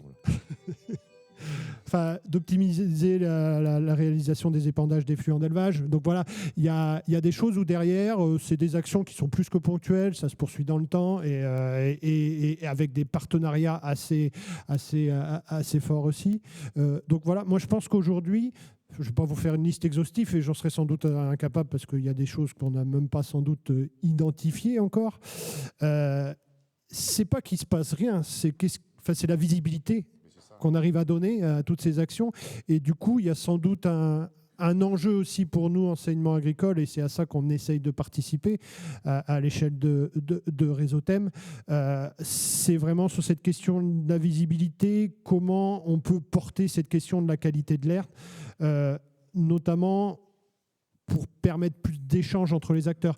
Alors, Véronique, tout à l'heure, a bien identifié les leviers sur lesquels, justement, il pourrait y avoir des entrées peut-être à creuser et qui ont déjà été discutées, EPA3 notamment, ça paraît logique. La rénovation des référentiels, ça pose une grosse question, effectivement. Est-ce qu'il n'y a pas des exemples inspirants, et chez vous, il y en a, sur comment, justement, on peut faire le lien entre ces nouveaux référentiels et cette question de la qualité de l'air pour inspirer peut-être d'autres équipes pédagogiques. Donc, ça paraît évident. Et après, sur cette question de visibilité aussi, ce qui paraît important, c'est la question du relais. Donc, nous, à notre niveau, à l'échelle nationale, voilà, on essaye de donner de la visibilité, parler de cette thématique aux différents acteurs avec qui on peut être en lien, c'est-à-dire plus qu'établissement aussi, sur tout ce qui est appui aux établissements. Mais pareil, là aussi, donner de la visibilité, pas simplement peut-être entre enseignants, mais aussi, on voit bien que ce qui s'est passé chez vous montre bien que l'échelle régionale est sans doute une très bonne échelle aussi pour essayer de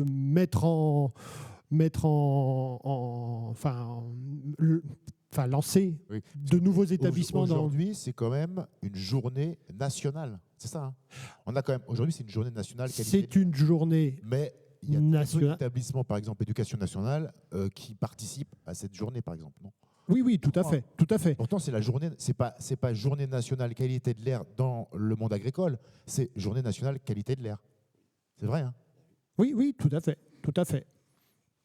Donc oui, c'est que l'info circule mal, passe mal, ou on n'a pas... on sait, je sais pas d'où ça vient, mais après, c'est souvent des histoires de personnes qui s'en saisissent ou pas. Ouais, et justement, sans doute que derrière cette question de visibilité cette question d'avoir justement de l'opportunité pour faire échanger les équipes et à différentes échelles. Et c'est pour ça aussi que ce que je disais à l'échelle régionale, ce qui se passe à l'échelle Aura, puisqu'on est en Aura ici, et c'est beaucoup le sujet quand même depuis ce matin, dans les exemples d'établissements, ça montre bien aussi... Alors, que ça soit à l'échelle des établissements, à l'échelle de l'accompagnement des établissements, notamment avec le SRFD, mais aussi à l'échelle partenariale, parce que c'est le dernier point aussi sur cette question-là, c'est comment on favorise la mise en lien entre les établissements et puis les partenaires qui peuvent les accompagner dans le développement de leurs actions. Je pense que aussi à ce niveau-là, l'échelle régionale est aussi intéressante, puisque que ce soit les organismes professionnels et autres, c'est souvent les interlocuteurs premiers sont souvent à cette échelle-là. Et alors nous, c'est pareil, à l'échelle nationale, on essaye aussi de favoriser ces partenariats, et notamment sur la thématique, il y a un RMT, le réseau mixte. Je ne sais pas si ça parle à tout le monde, RMT, réseau mixte technologique. En regardant les têtes, il y a 2-3 têtes qui font ça, et puis les autres. Réseau mixte technologique, à l'échelle nationale, en fait, c'est un réseau qui se constitue, qui intègre en fait la recherche, les organismes professionnels et l'enseignement supérieur, mais aussi technique, autour d'une thématique. Et il y a notamment un RMT qui s'appelle Bouclage, qui travaille sur le bouclage des cycles, notamment de l'azote, mais c'est bien plus large en travaux, où là aussi on essaye de favoriser la mise en lien entre à l'échelle nationale, et après ça peut se développer à l'échelle plus locale, entre ses partenaires et les établissements.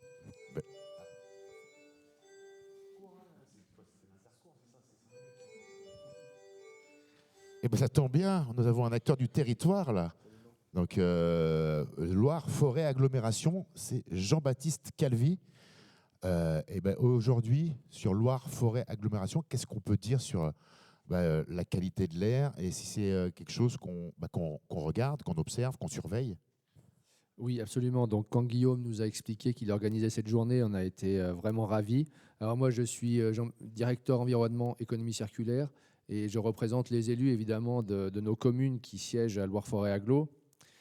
Donc, Guillaume nous a expliqué qu'il réunissait les enseignants des différentes structures du territoire, de la région.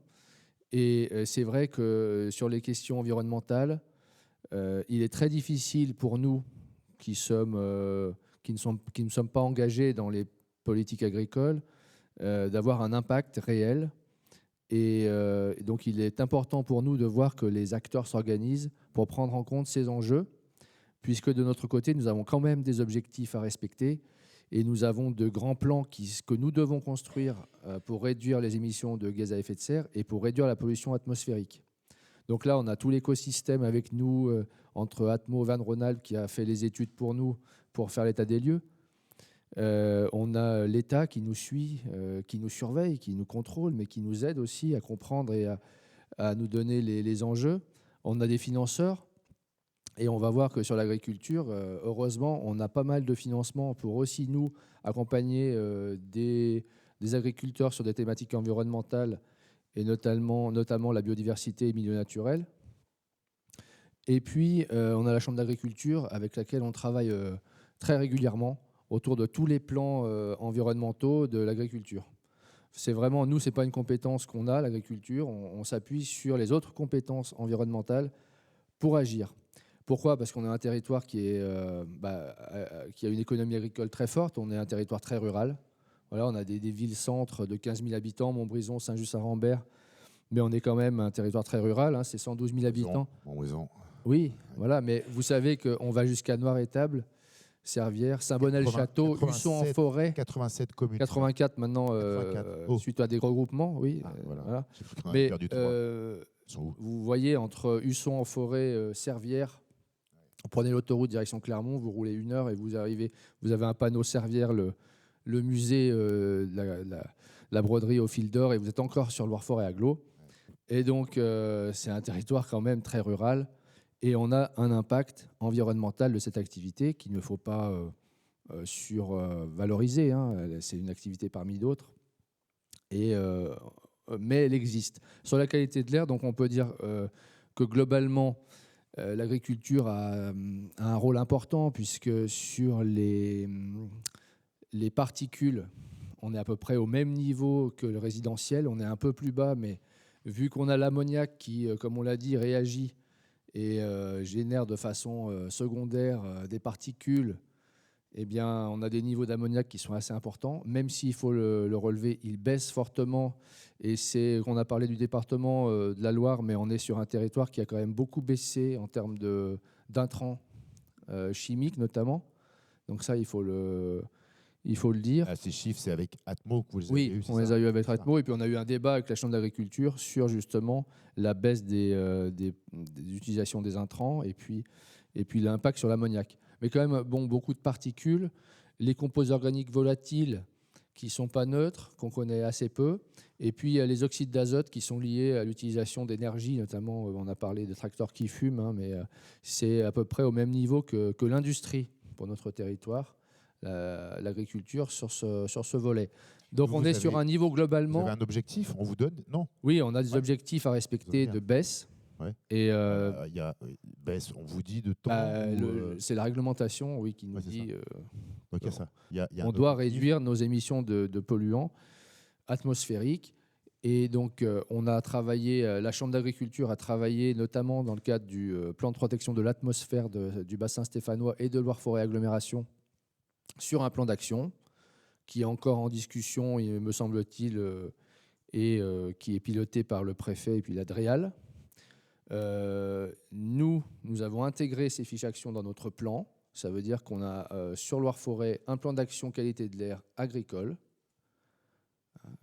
Et on compte sur la Chambre qui a des compétences pour nous accompagner, pour mettre en œuvre ces actions. On ne va pas mettre les pieds dans le plat, on ne va pas aller chez les agriculteurs pour le faire, mais on va s'appuyer sur eux. Donc, bien sûr, tout ça, ça passe par la formation initiale et puis la formation continue des agriculteurs. C'est vrai qu'en termes de changement de comportement au niveau des agglos comme Loire-Forêt, on a toujours du mal. On met en place des choses pour accompagner les habitants, accompagner les entreprises pour la transition environnementale. Écoutez, il n'y a rien de mieux que la formation initiale et puis tout ce que vous pouvez faire en continu dans vos écoles pour aboutir à quelque chose de plus vertueux. Donc, merci encore pour cette journée. Et merci à vous tous, vous toutes d'être là. Et on arrive à la fin. Mais j'ai l'impression que c'est le début de quelque chose, en fait, ça. C'est ce que ça me renvoie comme image, là. Et il y a tous les acteurs sont là. Acteurs, actrices, hein, du territoire, de la région, de l'État. Et si c'était le début d'une belle aventure, j'ai envie de dire. Franchement, hein, ça sent ça, en fait. C'est dans l'air. Je ne sais pas comment le dire, mais c'est comme ça.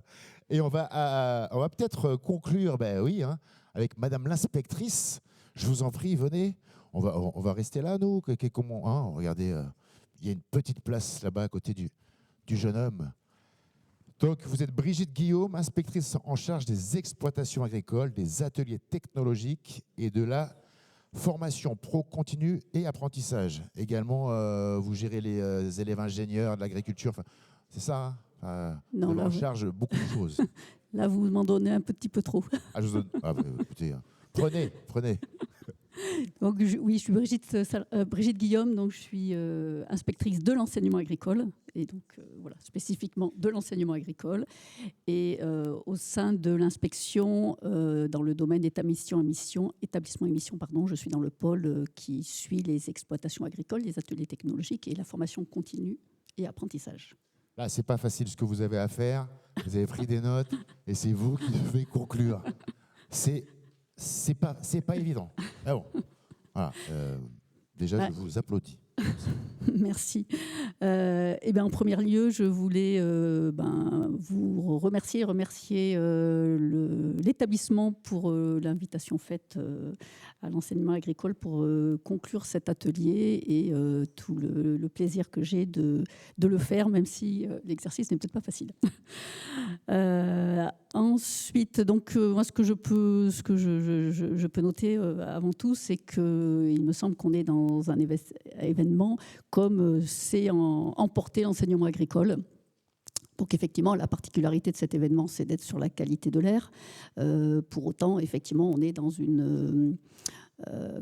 dans des pratiques qu'on peut retrouver sur un certain nombre d'établissements agricoles qui ont un savoir-faire, des envies, et dont ça fait partie des missions, effectivement, que d'être sur le développement du territoire. Et donc, effectivement, aujourd'hui, sur cet événement, moi, je note qu'il est effectivement particulièrement dans son territoire. On vient de le voir avec les collectivités territoriales qui sont présentes. On l'a vu précédemment avec toutes les institutions régionales présentes également sur cette manifestation, ainsi qu'un certain nombre de structures d'enseignement plutôt locales, même si le local s'entend dans des dimensions variables selon le thème. Je dirais aussi que cet événement, pour moi, il est au cœur des préoccupations actuelles et des questions autour de l'agroécologie.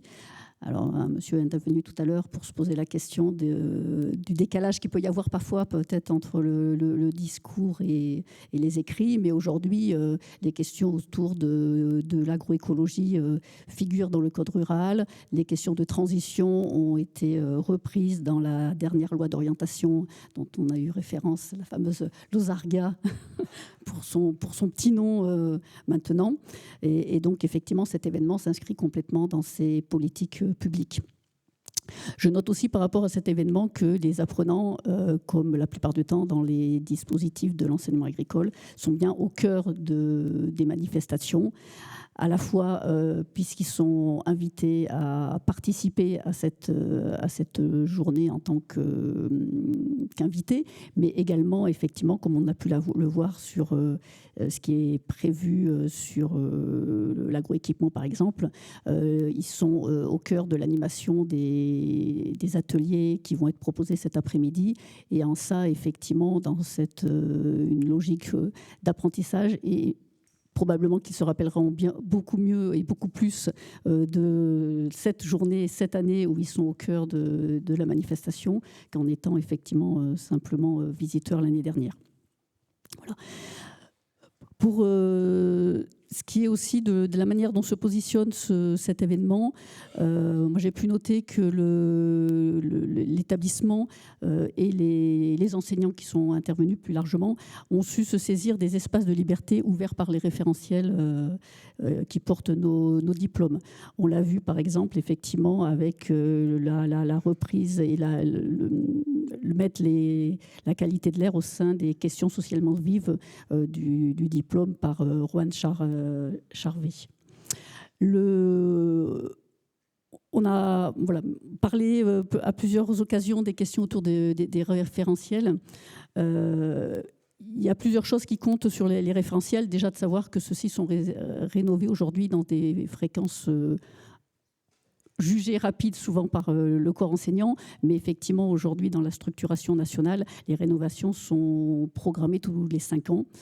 Le premier élément sur ces référentiels, c'est que le premier des référentiels, il est professionnel. Et donc, effectivement, la formation a vocation à former à un moment donné des professionnels qui vont répondre aux attentes du terrain. Et je trouvais assez intéressant le guide des bonnes pratiques de l'ADEME qui nous a été présenté, qui lui effectivement permet de sensibiliser le monde agricole aujourd'hui à ces problèmes de qualité de l'air.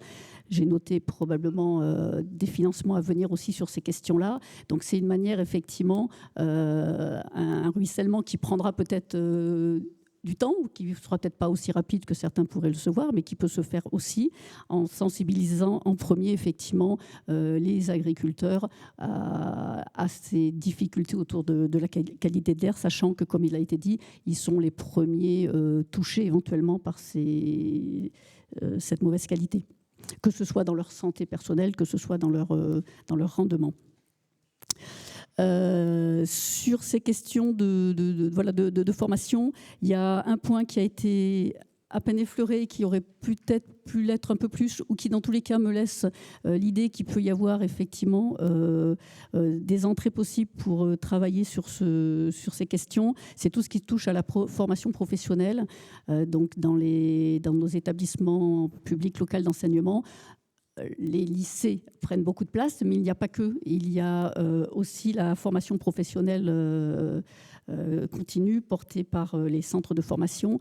Là-dessus, on est plus sur des problèmes de référentiel et il est tout à fait possible, bien sûr, que ces centres développent une activité importante en la matière.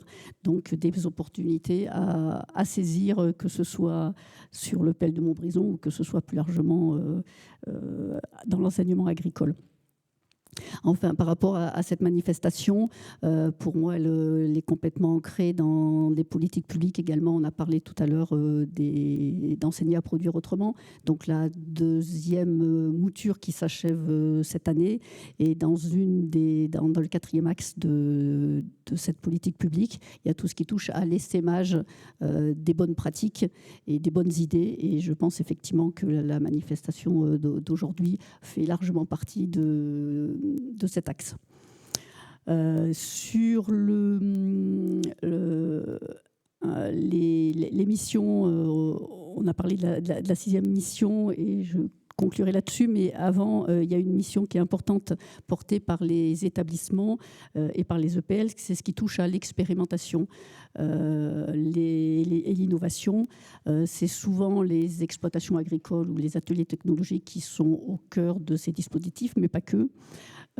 Et il me semble qu'aujourd'hui, effectivement, ce sont des structures et des centres constitutifs des établissements dont on a peu parlé.